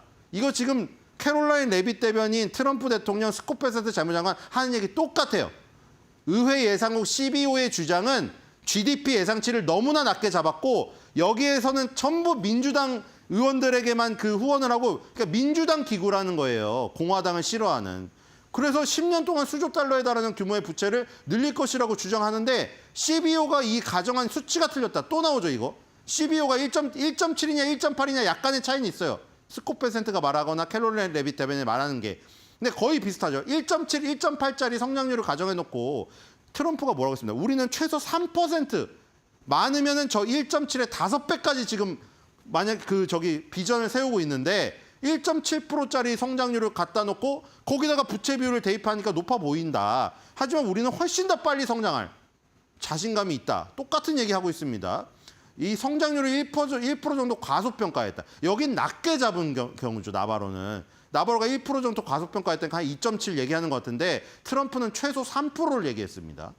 GDP 3% 얘기했어요. 그래서 지금 GDP 성장률을 엄청나게 빠른 속도로 끌어올리면 2조 달러가 늘어나는데 우린 관세 수입도 있으니까 결국 5조 달러를 늘어난다는 거예요. 그다음에 이제 머스크에 대한 얘기했죠. 자, 미국이 경기 침체에 빠질 거다. 이 감세 법안 때문에 나간 거잖아요. 감세 법안이 단 하나의 아름답고 크고 아름다운 법안은 절대 없다고 하면서 앨런 머스크가 나가버렸죠. 앨런 머스크의 발언에서 어떻게 얘기하냐. 그랬더니 감세뿐만 아니라 관세도 안 좋아한대요. 그러니까 이건 처음부터 트럼프랑 맞지가 않는 거였어요, 원래. 이게 보니까. 트럼프가 지금 양팔의 저울로 하는 거잖아요. 지금 관세랑 감세. 관세를 다른 나라한테 많이 갈취하여 또 감세 법안까지 해서 미국 소비자들이 미국 국민들이 거의 돈이 안 나가게 해준다는 거잖아요. 관세를 만약에 충분히 많이 갈취를 하면 아예 소득세 폐지를 해주겠다고 했잖아요. 감세가 아니라 완전 면세. 그런데 앨런 머스크는 지금 감세 법안에도 단 하나의 아름답고 크고 큰 법안은 없다고 하고 반대를 했고 관세도 좋아하지 않는다고 하잖아요. 관세, 감세 다 싫다는 거예요, 이게 지금. 머스크는 원래 이 트럼프의 법안 자체를 반대하는 사람이에요. 근데 왜 베팅을 했는지 모르겠으나, 그렇죠? 경기 침체와 인플레이션을 초래할 것이라고 말한 모든 사람들이 명백히 완전히 틀렸다고 말하고 싶답니다. 경기 침체와 인플레이션이 아니라 우리가 얻은 것은 가격 안정과 성장이다. 이거 지금 트럼프가 얘기하는 거랑 똑같죠. 트럼프가 맨날 강조하는 게 이거 아닙니까? 내가 달걀값 낮춰놨죠. 그다음에 휘발유값 잡았다. 약값도 인하해줬어. 근데 왜 파월은 금리 인하를 안 해? 우리한테는 훌륭한 의장이 있었다면 금리 인하를 했을 텐데 느림보 거북이 같은 훌륭하지 못한 의장 때문에 타이밍을 또 놓치네. 이 얘기를 하는 겁니다. 도대체 왜 인플레이션 우려를 걱정하나? 계속 그 얘기하는 거죠. 우린 그리고 성장하고 있다. 주가가 말해주지 않고 있느냐. 똑같습니다. 그리고 이제 마지막에 자, 옛날에 하도 벽돌같이 멍청한 사람, 자동차 조리업자 서로 설전을 주고받았으니 자, 이제 사라지지 않느냐. 황금 열쇠 받고 대우받고 나갔다. 자, 사라진 거 보고 기쁘지 않습니까? 그랬더니 그렇게 포커페이스인지 모르겠는데 그렇게 기뻐하는 내색은 안 했어요. 백악관을 드나드는 건 똑같다. 우리는 어차피 나도 그렇고 만료일이 있다. 만료일이 있는 특별한 정부 직원이기 때문에 뭐 그게 그만두는 게 언제든 예상되어 있어서 대단한 건 아니다. 막 속으로는 좋아하는지 모르겠는데 좋아하는 티는 크게 안 내더라고요. 자, 도큐사인하고 브로드컴 실적 보겠습니다. 자, 도큐사인은 이제 그 전자서명 업체죠. 코로나 때 엄청 떴었죠. 줌 비디오 커뮤니케이션이라든가 도큐사인 같은 업체가 코로나 때 대면 회의 못하고 비대면 회의, 화상 회의하고 전자서명 하니까 이런 업체들이 떴었죠. 자, 8% 매출이 늘었네요. 763.7 밀리언 달러. 그리고 순이익단이 좋아요. 순이익이 72.1밀리언인데 100% 초과입니다. 그렇죠. 이거 약간 엔비디아 실적 발표에서 이런 거 맨날 봤죠. 이 초과 100%가 초과돼서 몇 %로 표기를 안 되고 그냥 100% 초과로 표기를 해요. 자, EPS도 0.34인데 100% 초과했습니다. 자, 그리고 조정을 일회성 비용을 제거해 주니까 0.90으로 플러스 10% 지금 올랐네요. 물론 이 지금 퍼센트지는 많이 줄었어요. 일회성 비용이라든가 일회성 이익 같은 거를 제거해 주니까. 이 모델은 아주 간단합니다. 구독 서비스 모델이죠. 전문 서비스 영역은 마이너스 4% 감소했지만 구독 서비스가 98%를 차지하고 있기 때문에 그 부분이 8% 증가를 했습니다. 그렇죠? 여기 지금 구독 서비스를 통해 가지고 계속해서 쌓이면 이득이 나는 업체고요. 차트를 보겠습니다. 자, 지금 고점 추세선을 돌파하려는 모습이 지금 보이고 있고요. 일봉에서. 자, 주봉에서도 지금 수렴을 하고 있죠. 자, 보니까 지금 50주선과 20주선, 200주선, 20주선이 지금 완전히 모이고 있는데 그 사이에 지금 주가가 끼어 있는 모습입니다. 자, 월봉을 보겠습니다. 아, 여기에 막혀서 그렇군요. 결국. 그렇죠? 여기에 50개선이 있었습니다. 여기 보시면은 항상 저항을 받고 있는 거 보이죠? 여기를 뚫어야 됩니다. 이게 바로 이 모습이죠. 코로나 때 2020년 때 대박이 났잖아요. 줌 비디오 커뮤니케이션하고 도큐사인 다 이렇게 됐어요. 그러다가 코로나가 이제 다 풀리고 다시 이제 사회 활동을 하기 시작하니까 다시 제자리로 갔어요. 이걸 이겨낸 게 넷플릭스고, 이 넷플릭스 같은 모델이 아니다 보니까 제자리로 가서 밑바닥을 긁은 다음에 지금 올라오고 있는 모습이죠. 줌 비디오 커뮤니케이션이나 도큐사인이나 상당히 유사합니다.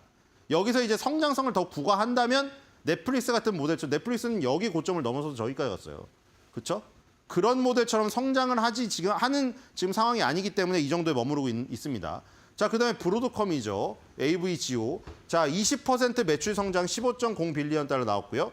이것도 또 지금 순이익이 4.97 빌리언 달러인데 100% 초과네요, 또. 그렇죠? EPS도 1.03 달러인데 100% 초과고요. 자, 물론 이제 일회성 비용이나 일회성 이익을 제거해 주자 100% 초과까지는 안 나오고요. 플러스 44%네요. 도큐사인보다는 일회성을 제거해 주니까 성장이 굉장히 거의 50% 성장을 했네요. 그렇죠? 여기에는 지금 그 반도체 솔루션 부분이 56% 정도예요. 근데 인프라스트럭처 소프트웨어가 나머지 44 정도고, 자, 브로드컴은 매그니피센트 7에 항상 후보로 거론되잖아요. 그림자 전략입니다. 엔비디아가 만드는 슈퍼칩이 비싸서 다른 회사들이 구글이나 메타가 자체 칩을 만들려고 할 때 이 지금 브로드컴이 이 지금 설계를 해주죠. 자, 여기서 지금 실적 발표가 나왔지만 지금 반등을 하지 못하는 모습이고요. 주봉 보겠습니다. 일단 주봉이 지난주에 역사상 최고가를 찌르고 내려왔어요, 지금. 그렇죠? 내려왔고요. 월봉 보겠습니다. 와, 대단하죠. 자, 지금 팔란티어라는 주가도 엄청난데 이 지금 브로드컴도 장난이 아닙니다. 지금 여기서 관세 전장 때문에 떨어졌다가 결국 140달러에서 주우신 분들은 순식간에 또 주당 120달러 이익을 보셨어요. 그래서 지금 일단 신고가를 뚫어놨기 때문에 뚫어놓고 지금 월봉상으로 지금 가격이 여기죠. 이번 달에 다시 한번 260달러를 돌파하면은 또 역사상 신고가 수준에 갑니다. 자, 지금 보시면 엔비디아, 브로드컴 이런 회사들이 지금 같이 계속 가고 있는 모습이죠. 인공지능의 성장은 계속되는 것 같고요. 엔비디아, 브로드컴 계속 주목해야 될 것 같습니다. 자, 오늘의 한 주 매도평은 오랜만에 나온 나바로, 그래서 결국에 또 소환된 머스크 같이 엮어서 준비해봤습니다. 벽돌보다 멍청한 나바로에게 벽돌을 맞은 머스크.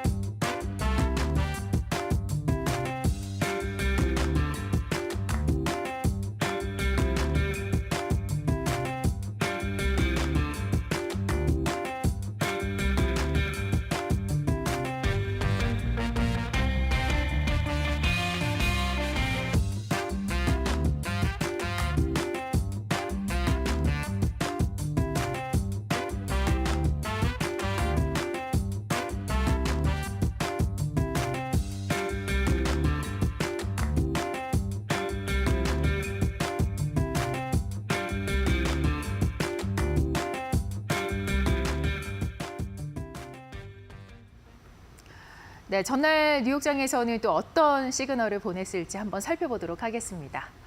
자, 낙관적인 분위기 지표 호재가 계속된다라고 제목을 붙였는데요.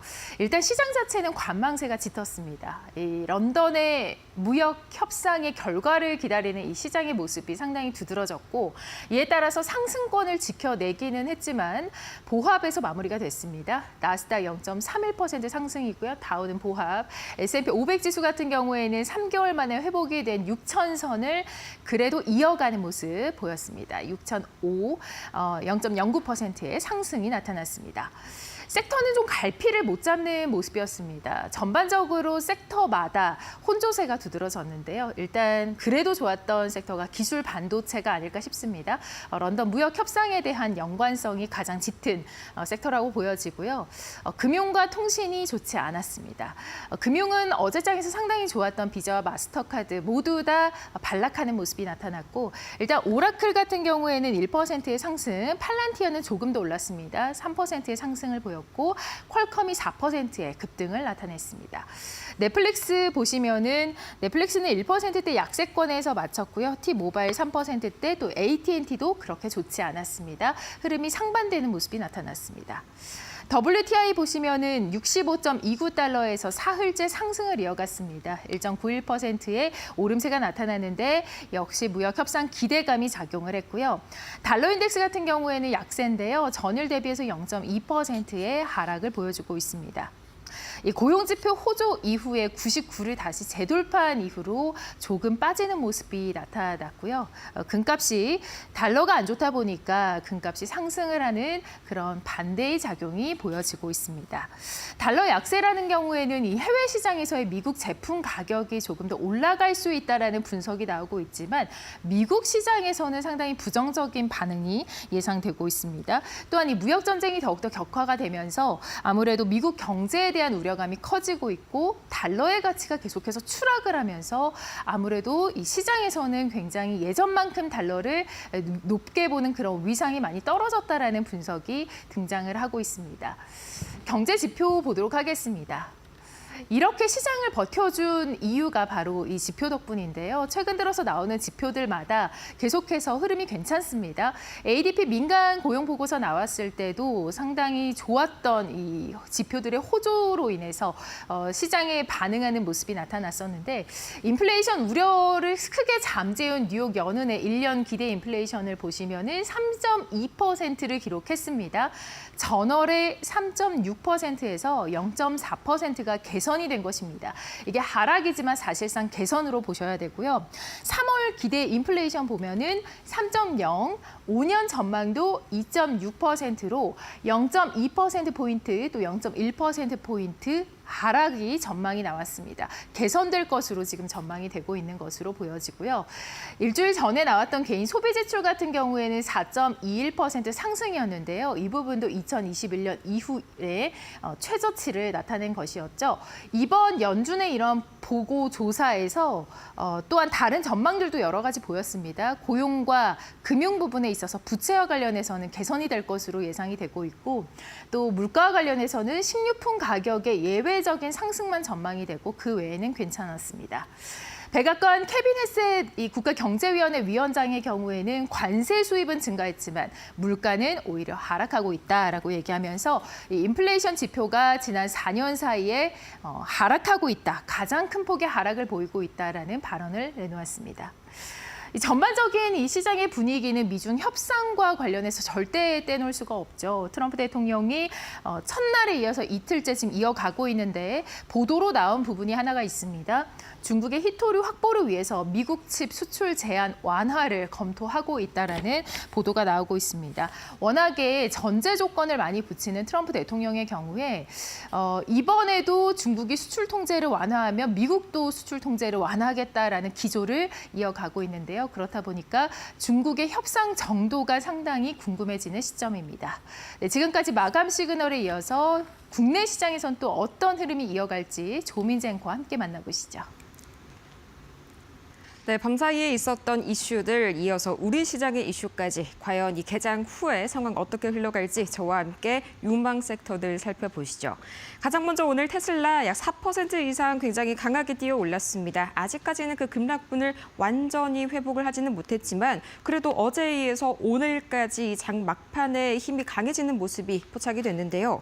우선 이 장 초반에는 하락하는 모습이 나왔습니다. 이 베어드의 투자 의견 하향 이슈도 있었고 또 미국인들이 이 전기차를 구매하고자 한 의향이 상당히 좀 부진하게 나타났습니다. 이 때문에 하락 쪽으로 출발을 했지만 이내 이 캐시우드에 이어서 댄 아이브스까지 아직까지는 긍정적인 이 낙관적인 전망을 유지하겠다라는 발언이 이어지게 되면서 다시 한번 양전에 성공했고요. 또 이 장 마감 직전에 트럼프 대통령이 일론 머스크와 통화할 의사가 있다. 그리고 스타링크와 이어서 이 테슬라 서비스에 대해서도 철회할 계획이 없다라고 선을 그었죠. 덕분에 테슬라 오늘 좋은 흐름 보여줬고요. 마찬가지로 이 테슬라 자율주행 관련주 중심으로 바라보시면 좋을 것 같습니다. 자, 이어서 다음으로는 이 TSMC 이슈도 있죠. 오늘 드디어 이 월간 매출을 발표합니다. 우리 시각 기준으로 오후 2시 30분에 주로 발표를 많이 했었는데 아마 오늘도 이런 비슷한 시각이 되지 않을까 하네요. 자, 이 웨이 CEO가요. 지난 화요일 이 주주총회에서 한 발언이 좀 눈길을 끌었습니다. 이 미국의 관세가 회사의 일정 부분 영향을 주고는 있다고 경고를 했지만요. 이 투자자들은 이 발언에 대해서는 크게 우려하지 않는 그런 분위기가 나타나고 있네요.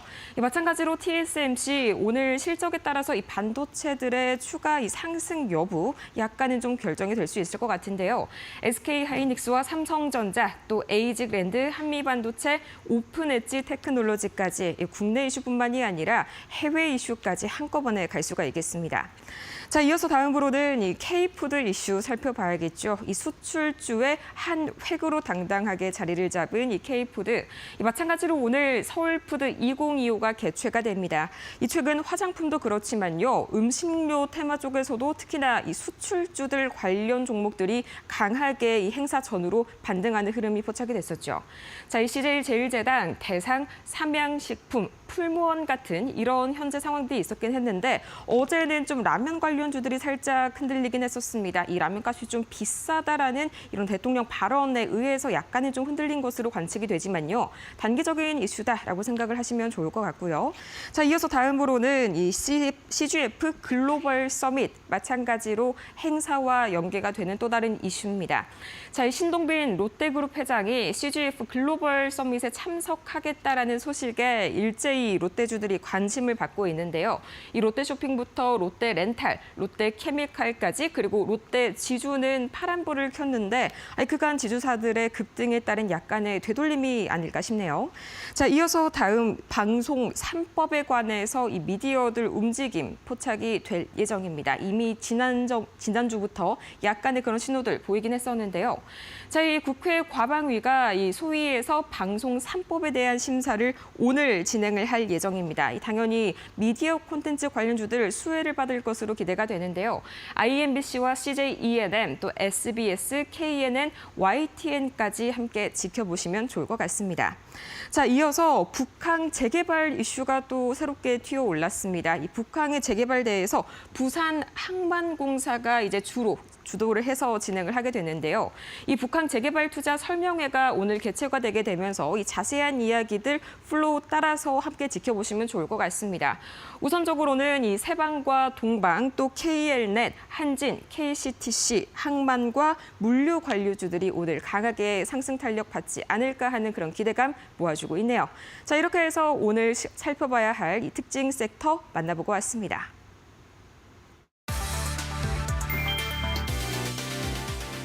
트럼프 대통령의 명령에 따라 주방위군이 8일 불법 이민자 체포, 추방에 반발해 대규모 시위를 벌이고 있는 로스앤젤레스에 투입됐다. 시위 3일째인 이날 오전 주방위군은 트럼프 대통령이 지시한 2,000명 중 300명이 먼저 배치됐다. 트럼프는 시위대를 급진 좌파로 규정하고 강경 대응을 선언했다. 민주당 소속 개빈 뉴섬 캘리포니아 주지사와 캐런 베스 LA 시장은 군 투입이 혼란을 부추긴다고 비판했다. 대통령이 주지사 요청 없이 주방위군을 동원한 것은 1965년 이후 처음이다.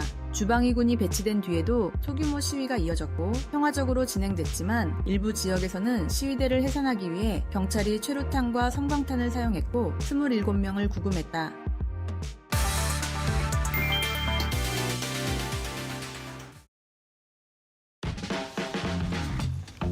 네, 편히 잘 쉬셨습니까? 6월 10일 화요일입니다. 이들리 신문 오늘 어떤 기사들 담겨 있는지 브리핑 시작하겠습니다. 오늘은 14면의 산업면으로 좀 바로 가서 시작을 좀 해보도록 하겠습니다. 왜냐하면 조선 관련된, 조선주 관련된 중요한 업황 관련된 분석이 좀 있어서요. 오늘 이 얘기를 먼저 좀 해야 될 것 같습니다. 뭐 아시는 것처럼 지금 뭐 조선주는 작년 트럼프 대통령 당선 이후부터 그 11월 초부터죠. 지금까지 계속해서 우리 시장의 주도주 역할을 해 왔었기 때문에 그리고 앞으로도 뭐 여러 가지로 좀 긍정적인 업황이 기대되가 있고 근데 좀 이제 생각해 봐야 될 시점이 왔는 게 아니냐 그런 내용이 좀 담겨 있습니다. 표를 먼저 보시는 게 좋을 것 같습니다. 월별 전 세계 선박 발주량 화면입니다. 위에 이제 이 배들이 좀 있죠. 4월 달 거 보면 460만 CGT는 이제 표준선 환상토수라고 이제 이쪽에서 하는 기준이죠. 그 단위고. 그다음에 이제 이게 5월 달 걸 보십시오. 갑자기 확 줄죠. 166만 CGT로 줍니다. 이게 한 달 전에 비해서 무려 64%나 발주가 줄었다는 얘기입니다. 그러니까 주문을 선주들이 덜했다 이 얘기인데 덜했다는 정도가 아니라 대폭 줄인 상황이 좀 되는 거죠. 그다음에 밑에 그림을 보시면 연도별로 전 세계 1월에서 5월 수주량이 이제 사실 뭐 연도별까지는 아니고 작년 대비해서 올해 1월에서 5월까지 수주량인데 작년 1월에서 5월까지는 2,918만 CGT였는데 이게 2025년 올 들어서는 1,592만 CGT로 60%가 넘게 정말 급감을 합니다. 이렇게 딱 놓고 보면 이거 뭔 일 있나 싶은 생각이 좀 드실 겁니다. 그래서 왜 이렇게 수주량 또 발주량이 줄어드는지 이유를 좀 생각을 해봐야 되는 건데요. 역시 이제 관세 리스크입니다. 사실 관세 리스크가 나올 때 제일 먼저 우려했던 것 중에 하나가 뭐냐면 관세 전쟁이 본격화되면 글로벌 물동량이 줄겠구나라는 거였습니다. 기본적으로 이제 교역이 줄게 되면 당연히 이를테면 해상을 통해서 운송을 하는 이 운임량 또 운송량 다 줄게 되죠. 그러니까 가격도 떨어질 수밖에 없는 거고요. 이게 2018년도 트럼프 일기 때도 있었기 때문에 이번에도 그럴 수 있겠구나라는 우려를 좀 했었는데 굉장히 좀 빠르게 이게 좀 줄어들고 있습니다. 첫 번째가 좀 그거고 두 번째는 지난번 4월 달인가 뭐 그때 소개해드린 바가 있었는데 IMO 국제해사기구에서 소위 말해서 이제 이 선박들의 탄소 규제를 강화하는 내용이 좀 됐죠. 그러다 보니까 2017년도부터는 어쨌든 기준치 이상의 탄소를 배출하게 되면 이제 페널티, 즉 범칙금을 물게 돼 있습니다. 이게 근데 배가 워낙 크니까 비용이 간단치가 않죠.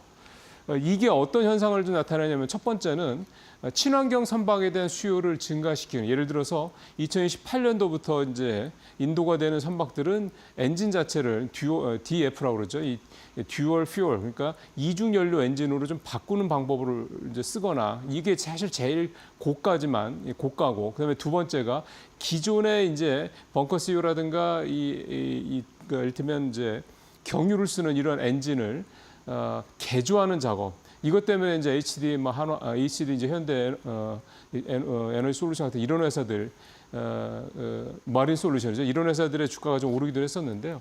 개조를 하거나 이런 방식으로 이제 탄소 배출을 줄이는 이런 방식으로 좀 가는 건데, 이걸 할 수 있는 선주들도 있고 할 수 없는 선주들도 있을 겁니다. 왜냐하면 뭐 다 장사를 잘하는 건 아니니까. 그래서 할 수 있는 선주들은 뭐 신규 선박을 이렇게 발주를 하고 이렇게 하겠지만 개조도 하겠지만 그렇지 못한 선주들은 아예 그냥 에라 모르겠다 이렇게 되는 거죠. 어차피 우리 돈도 없어 이렇게 되다 보니까 그런 부분에 대해서 발주를 좀 줄이는 측면도 좀 있고요. 일각에서는 이 친환경 선박 이쪽으로 발주가 줄어드는 이유 중에 하나가 규제가 좀 완화되지 않겠느냐라는 기대감도 있다라는 해석도 좀 나옵니다. 마치 전기차와 관련돼서 유럽에서 계속 뭐 독일이라든가 프랑스라든가 이쪽에서 반발을 하니까 조금 이제 그 탄소 규제도 하긴 하는데 좀 완화를 했던 거 이런 측면이 이제 반영된 게 아닌가 생각이 들고요. 결국 이제 이게 이제 우리 조선업계에 어떤 영향을 미치냐는 건데 일단 2027년까지는 지금 다 슬로우치라고 그러죠. 독화 다 찼습니다. 그래서 이제 뭐 그때까지는 별 문제 없고 2028년도부터 지금 수주를 좀 우리 조선업체들이 좀 받고 있는데 그것도 선별 수주를 하고 있죠. 고가 물량 위주로.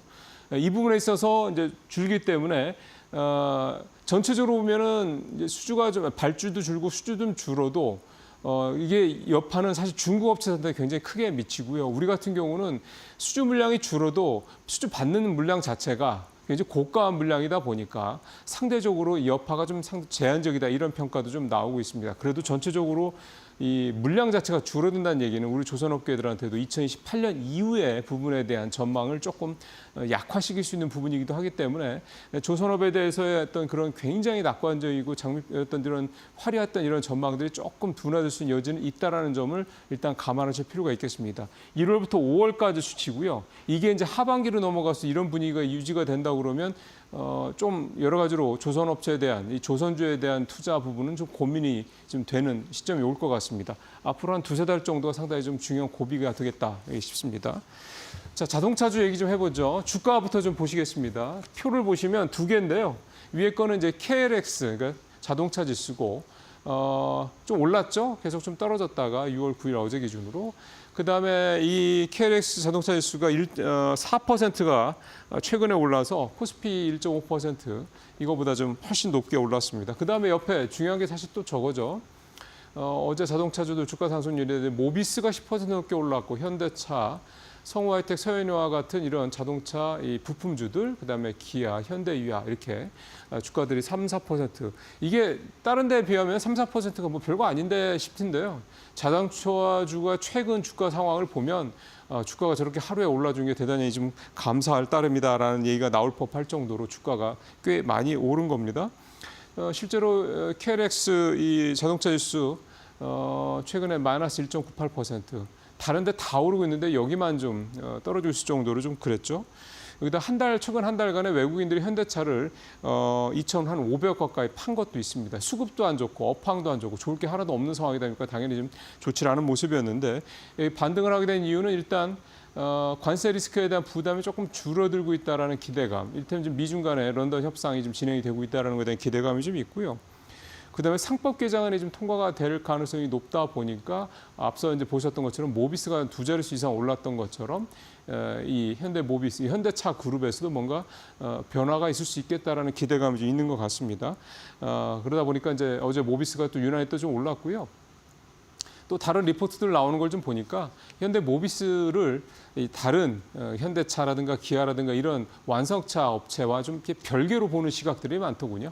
그러니까 이 관세 리스크가 이 완성차들은 직접적인 타격인데 모비스 같은 이런 지주회사는 일단은 부품에 대한 그런 관세 리스크가 좀 적은 부분도 좀 있는 데다가 일단 커버리지가 현대차 기아에만 모비스가 물건을 파는 게 아니기 때문에 그런 부분도 좀 있어서 모비스는 그다음에 여기다 이제 지주회사 이거에 대한 기대감이 있고 이런 부분들을 전체적으로 봤을 때 모비스가 다른 완성차보다는 좀 다른 모습을 보일 수 있다 이렇게 얘기를 좀 하고 있습니다.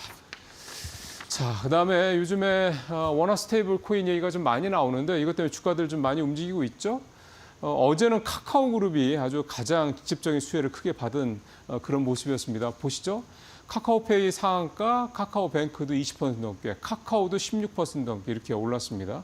카카오 관련주들이 이렇게 또 주가가 급등을 했던 것도 참 보기 힘들었던 그런 건데 일단 카카오페이, 카카오뱅크, 카카오 다 이 원화 기반의 스테이블 코인 관련된 기대감 이게 좀 작용을 좀 했고요.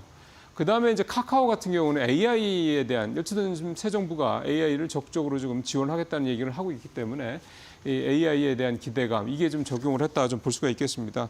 근데 사실은 보면 카카오 같은 경우는 이번 정부 들어서 정권이 바뀌면서 어떤 얘기들이 계속해서 시장에서 좀 돌고 있냐면 윤 정부의 가장 큰 피해를 봤던 윤 정부 시절에 가장 큰 피해를 봤던 그룹이 카카오 그룹이다. 그래서 새 정부가 되면 특히 이제 기존 보수 정부에서 진보 정부로 바뀌게 되면 가장 수혜를 받을 가능성이 높다 이런 식의 얘기도 있었거든요. 그러니까 펀더멘탈에 관계없이 주가가 이런 정치적인 문제 때문에 더 주가가 많이 떨어졌던 거기 때문에 그 부분이 해소가 되면 좀 오를 수 있다 이렇게 얘기가 되고 있는 건데요. 사실은 뭐 그것도 사실 일부적인 그러니까 부분적인 그런 접근에 그친다고 생각을 합니다. 왜냐하면 카카오 그룹이 대표적으로 이 쪼개기 분할의 대표적인 또 그룹 아니겠습니까? 그에 따른 여파. 그러니까 원래 다 카카오 안에 있던 것들이 쓸만한 것들은 다 쪼개기 상장을 하면서 전체 카카오의 성장 동력이 상실돼서 그랬던 거지. 그거 가지고 해서 뭐 정권 피해주다 이렇게까지 보는 건 너무 좀 지엽적인 그런 접근이라는 생각이 들고요. 어쨌든 여러 가지 좀 새로운 분위기 속에서 카카오가 제 어떤 회사의 가치를 찾아가기를 좀 기대를 좀 해보겠습니다. 이게 시작이 될 수도 있고요. 아니면 잠깐 단기적인 반짝일 수도 있다는 점 잊지 말고 펀더멘탈에 좀 접근하는 그런 해석이 좀 필요할 것 같습니다. 자, 마지막으로는 사학개미 얘기를 좀 오랜만에 좀 가져왔습니다. 어제 이데일리 증권부의 주토피아에서 다룬 내용인데요. 표를 한번 보시죠. 최근 한 주간 사학개미들 순매수를 다룬 순위인데 디렉시온 반도체 베어 3X, 그러니까 반도체가 떨어질 거라는 쪽에 부정적인 쪽에 3배 레버리지를 한 ETF 상품이 제일 많이 팔렸죠. 7,220만 달러, 압도적으로 1위고요. 그다음에 이제 알파벳, 그다음에 아이셔즈 단기 미국 국채 ETF, 그다음에 마이크로 스트래티지 커버드 콜 ETF, 애플 유나이티드 헬스케어입니다. 애플이랑 유나이티드 헬스케어 같은 경우는 아마 주가가 최근에 좀 부진했기 때문에 저가 매수가 들어왔다 이렇게 해석을 하면 될 것 같고, 좀 재밌는 게 이제 1번, 3번, 4번 이렇게 봐야 될 것 같습니다. 반도체가 부정적일 것이다, 안 좋을 것이다라고 보는 쪽이 지금 ETF 상품에 좀 특히 레버리지 상품에 투자한 게 많다라는 얘기는 지금 분위기가 뭐 엔비디아를 중심으로 좋은데 꺾일 거라고 좀 보는 거겠죠. 그런 부분들이 좀 있고요. 그다음에 세 번째, 아이쉐어즈 0에서 3개월. 이건 그러니까 굉장히 단기 채권입니다. 단기 미국 국채에 투자 ETF 상품인데 이 단기 국채는 사실은 이제 별로 장이 안 좋을 때 약간 이제 뭐 대기성 뭐 상품이라고 봐야 되겠죠. 그런 측면이 있습니다. 물론 금리가 뭐 낮은 건 아닙니다만 잘 아신 것처럼 작년에 한참 안 좋을 때, 지금도 그럴 거야. 뭐 오렌 버핏이, 버크셔 해서웨이가 단기 자금 운용하는데 이 단기 국채를 많이 쓰기도 했었고요. 그런 부분들도 좀 있고, 그래서 좀 그런 측면이 좀 반영됐다고 봐야 되겠고, 그다음에 세 번째가 이제 4위인 이 마이크로 스트래티지 기반의 커버드 콜 이 전략 ETF인데요.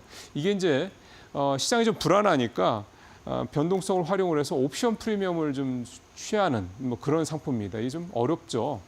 그러니까 이런 상품까지 이제 우리 사학개미들 투자할 정도면 진짜 이게 웬만한 이제 아마추어는 이제 수준이 넘어선 게 아니라 생각 들긴 하는데, 결국 시장이 이제 불안하다 보니까 자꾸 다른 상품을 찾는 이런 수요가 좀 나타나고 있다. 그러니까 이런 것들이 좀 사학개미의 투자 요즘에 흐름에서 좀 나타나고 있는데요. 그럼에도 불구하고 요즘에 오늘도 그렇습니다만 엔비디아나 애플이나 빅테크들 뭐 주가는 나쁘지는 않습니다.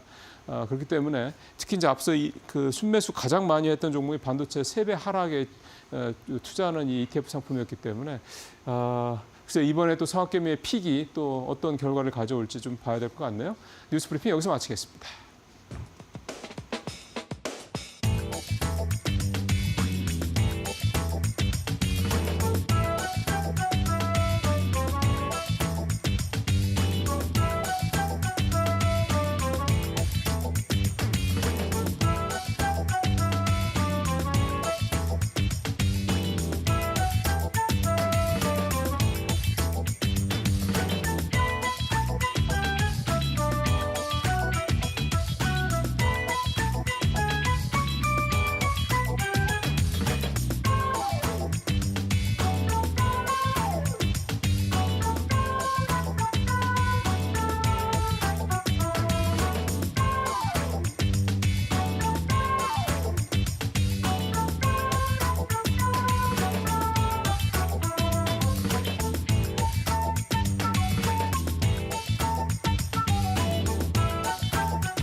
네, 마켓 비하인드 이어가 보도록 하겠습니다. 오늘은요, 이영훈 IM증권 서울금융센터 이사 모시고 이야기 나눠보겠습니다. 어서 오세요. 네, 안녕하십니까.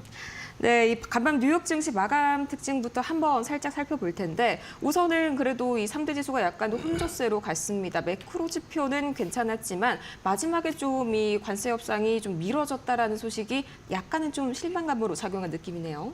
뭐 어쨌든 시작은 됐으니까요. 그리고 이번에 관세 협상 런던에서 하는 거는 뭐 관세와 관련된 게 아니고 실제로 보면은 이제 수출 제한 상품과 관련돼 가지고 논의가 되는 거기 때문에 이거는 사실 서로 간의 목적이 좀 명확하거든요. 일단 미국 같은 경우는 히토류를 더 받아내고 싶은 마음이 있는 거고, 또 이제 중국 입장에서는 반도체라든지 또는 그 원자력 발전소 짓는 데 사용하는 부품이라든지 이런 이제 규제 제한을 좀 걸어놨던 것들 좀 푸는 게 목적이기 때문에 서로 어차피 줄다리기 해가면서 일정 부분은 양보할 수밖에 없는 상황이 아닐까 개인적으로는 생각을 하고 있고, 오늘장에서는 특징이라고 그러면 레거시 쪽이 여전히 강세를 보이면서 반도체 주가가 강세를 보였고 특히 이제 마이크론 테크놀로지에 대해서 목표 주가 상향 리포트가 나오면서 좋은 흐름이 보여줬었다라는 거.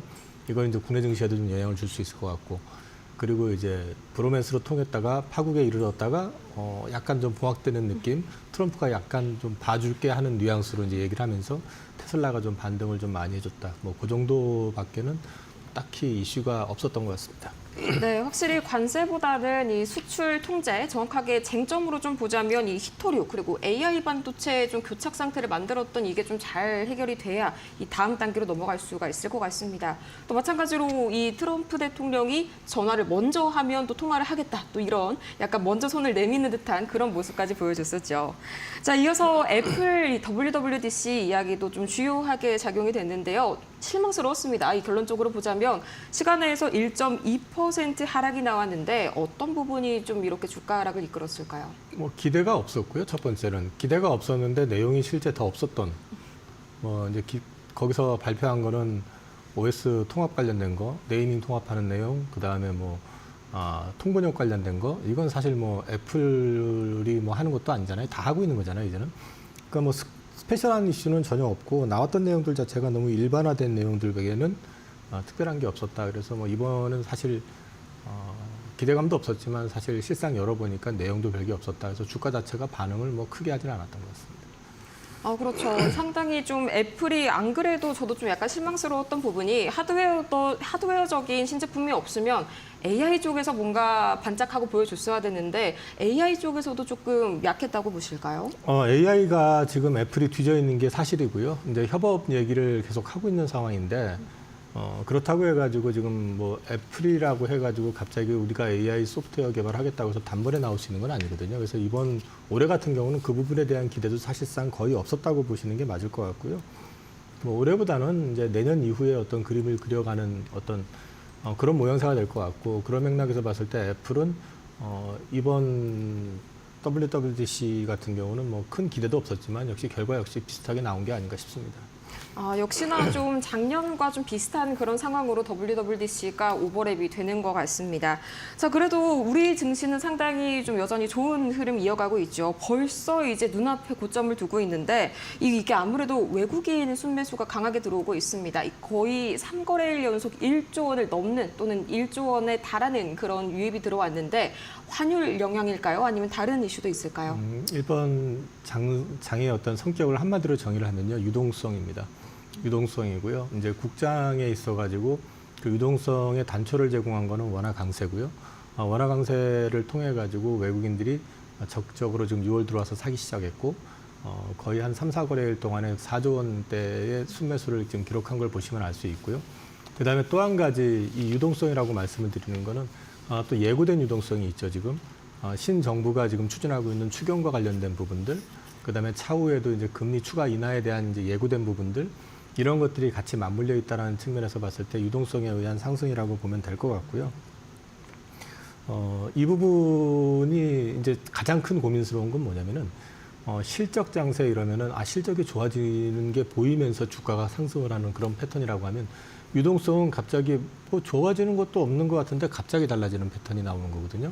근데 이제 이런 패턴의 단초를 제공하는 게 일단 원달러 환율이 우선 스타트를 끊었다는 걸 전제로 놓고 보면 외국인들 시각에서는 환율 베팅의 성격이 좀 강하다라는 걸 염두에 두시면 될 것 같아요. 그래서 이거는 이럴 때가 사실은 저같이 숫자 따지고 계산하는 사람들이 좀 헷갈릴 때가 많아요. 근데 숫자 따지기 시작하면은 쳐다만 보게 될 가능성이 높습니다.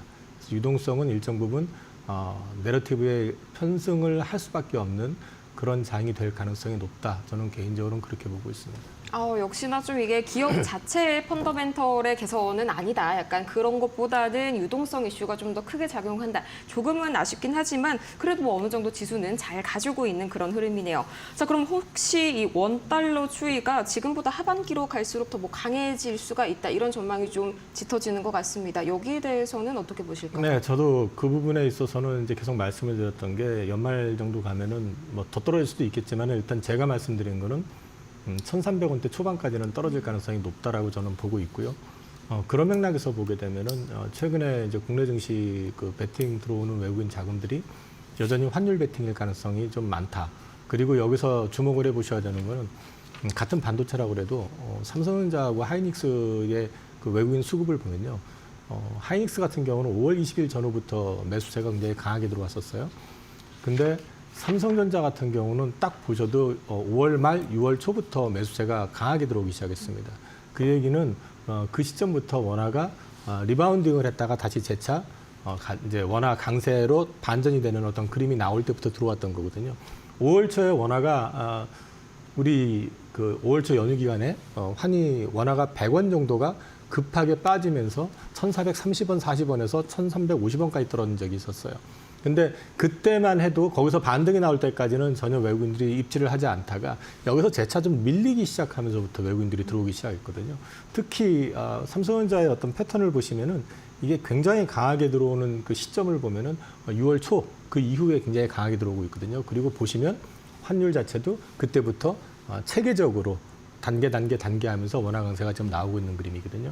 그래서 삼성전자의 배팅은 환배팅의 성격이 좀 강하다 지금은 그렇게 말씀을 드릴 수 있을 것 같습니다. 네, 굉장히 궁금하신 분들이 많으신 것 같은데 굉장히 좀 명확하게 설명을 잘 해주셨습니다. 아까 또 이제 추경 이야기가 나와서 말인데요. 이제 또 2차 추경이 본격적으로 좀 논의를 계속 진행이 중이죠. 이 수혜주 특히나 지역 화폐주 쪽이 많이 좀 이제 강세를 보일 것 같습니다. 앞으로 단기적인 모멘텀을 그칠까요? 좀 장기적으로 봐도 괜찮을까요? 모르겠습니다. 이게 지역 화폐에 관련된 주식은 좀 제한되어 있고요. 그다음에 사실은 다들 아시잖아요. 지역 화폐 하면은 딱 떠오르는 회사, 이제 코나 이런 회사.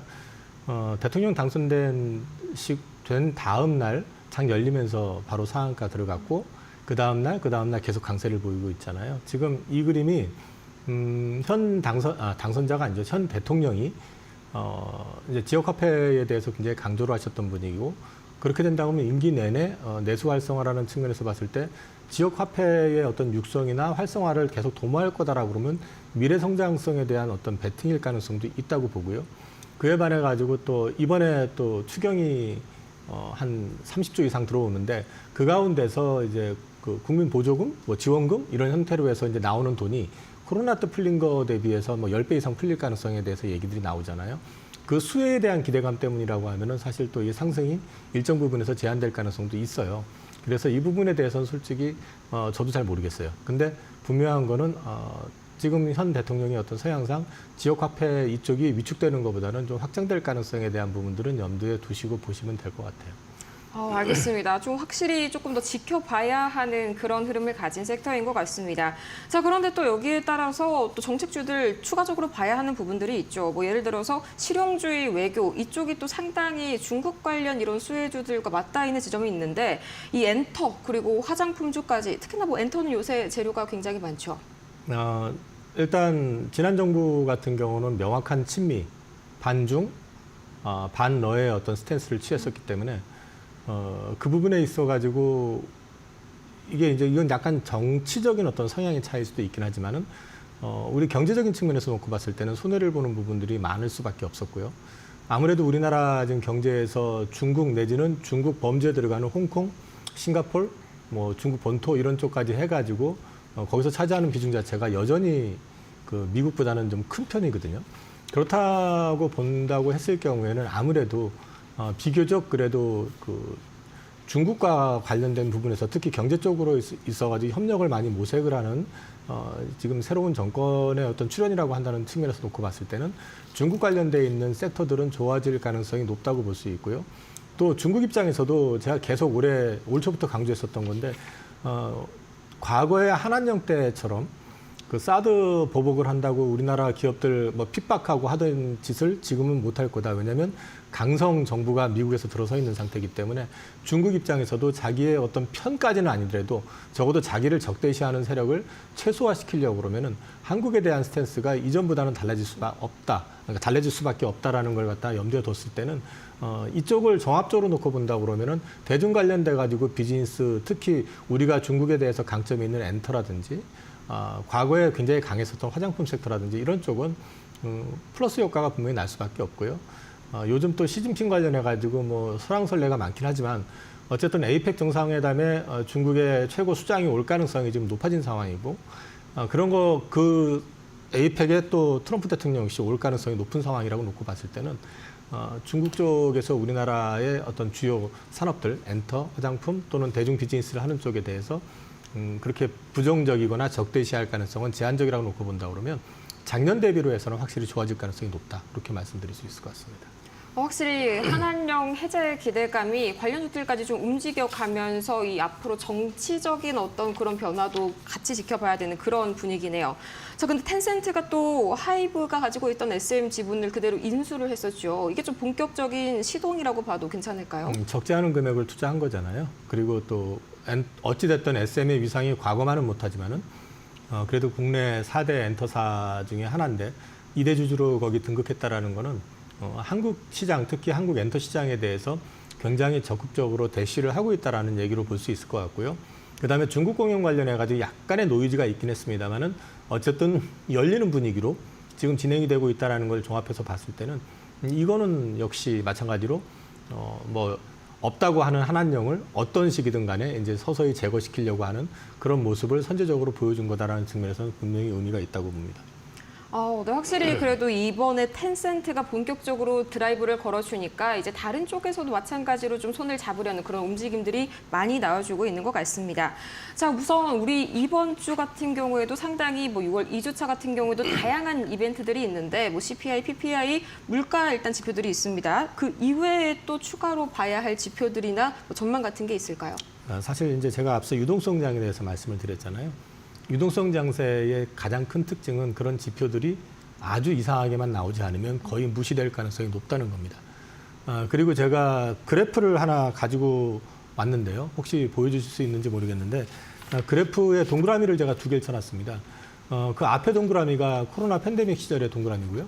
그다음에 뒤에 동그라미가 지금 현재의 상황입니다. 근데 이 부분에 있어서 공통점을 먼저 말씀을 드리면요. 코로나 팬데믹이 터졌을 때도 이렇게 어떤 스페셜한 문제가 쇼크가 생기게 되면은 달러가 초강세가 나오고 기타 통화는 약세가 됩니다. 다시 말해서 원화가 굉장히 약세였던 시점이었었고요.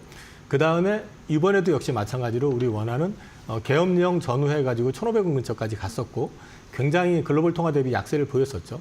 그리고 이게 돌아서는 그림이 나오게 될 때는 그 시점에서 페드에서 기습 금리 인하를 연속으로 했었고요.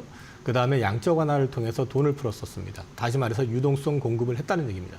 근데 지금 시점에선 여기서 다시 우리한테 반등을 줬던 계기가 뭐냐면은 관세를 강행을 했다가 그게 문제가 되니까 트럼프 대통령이 90일 유예를 줬고요.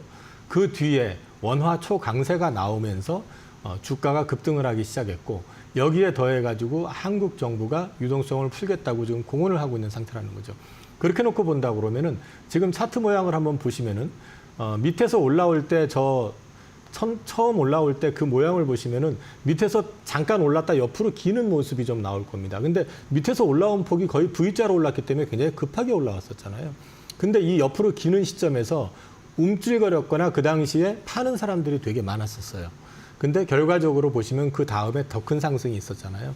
이게 유동성의 힘인데 이번에 그렇게 된다라는 걸 단정을 하는 건 아니지만 지금의 패턴이 모양이 좀 비슷한 그림이 나오고 있다라는 거는 일단 염두에 두시고 시장을 보셔야 될 것 같아요. 그래서 저는 이번 장에서 만약에 조정이 나온다. 그리고 이번에는 특히 정책 변화에 있어가지고 돈을 푸는 것도 있지만은 정책의 변화, 그러니까 상법 개정을 통해 가지고 주주 환원, 주주 보호를 강화하고 대주주의 어떤 의무를 갖다 강조하는 그런 패턴에다 지배구조 개편 이슈 같은 것들이 맞물려 있기 때문에 의외로 이 부분에 있어서 추가적인 어떤 상승의 그림이 나올 가능성이 높다라는 거를 일단 염두에 두시고 시장을 보시는 게 어떨까 싶습니다. 자, 이렇게 한번 살펴봤었습니다. 이렇게 차트를 보니까 확실히 이 코로나 이전에 그리고 지금 상황이 명확하게 좀 대비가 되네요. 자, 그런데 이걸 보니까 제가 한 가지 또 궁금한 게 생각이 났습니다. 이 삼성전자가요, 현재 외국인 비중이 아직까지는 좀 약간 팬데믹 수준으로 많이 낮더라고요. 이런 부분에 대해서 뭐 SK하이닉스나 삼성전자 현재 강세 판단 단기적으로 그냥 끝날 거라고 보실까요? 앞서 말씀을 드렸지만 일단 원달러를 저는 연말까지 더 좋게, 그러니까 원화가 더 강세가 될 가능성에 대해서 보고 있는 입장이기 때문에 삼성전자 쪽으로 해서도 어쨌든 외국인들은 들어올 거다. 근데 삼성전자 주가하고 하이닉스 주가의 약간의 차이는 뭐냐면 그 하이닉스는 지금 실적을 베이스로 가고 있기 때문에 엔비디아 주가의 어떤 편승에서 움직일 가능성이 높고요. 삼성전자 같은 경우는 일단 현재는 유동성의 힘입니다. 여기에 더해서 삼성전자가 엔비디아 퀄테스트 통과를 한다든지 이러면서 HBM 쪽에서 어떤 틈을 연다고 하면은 삼성전자의 상승폭이 굉장히 크게 나오겠죠. 근데 그게 안 나온다고 그러면은 그 폭 자체는 어쨌든 유동성의 힘에 의해서 움직이는 정도일 가능성이 높고요. 삼성전자가 HBM 말고 또 하나의 어떤 포인트를 찾으라고 하면은 제가 볼 때는 파운드리 쪽입니다. 근데 이 파운드리 쪽에 대해서 설왕설래가 많은데 제가 개인적으로 생각할 때는 파운드리 자체, 그 사업부 자체는 자생력은 없다고 봅니다, 이제는.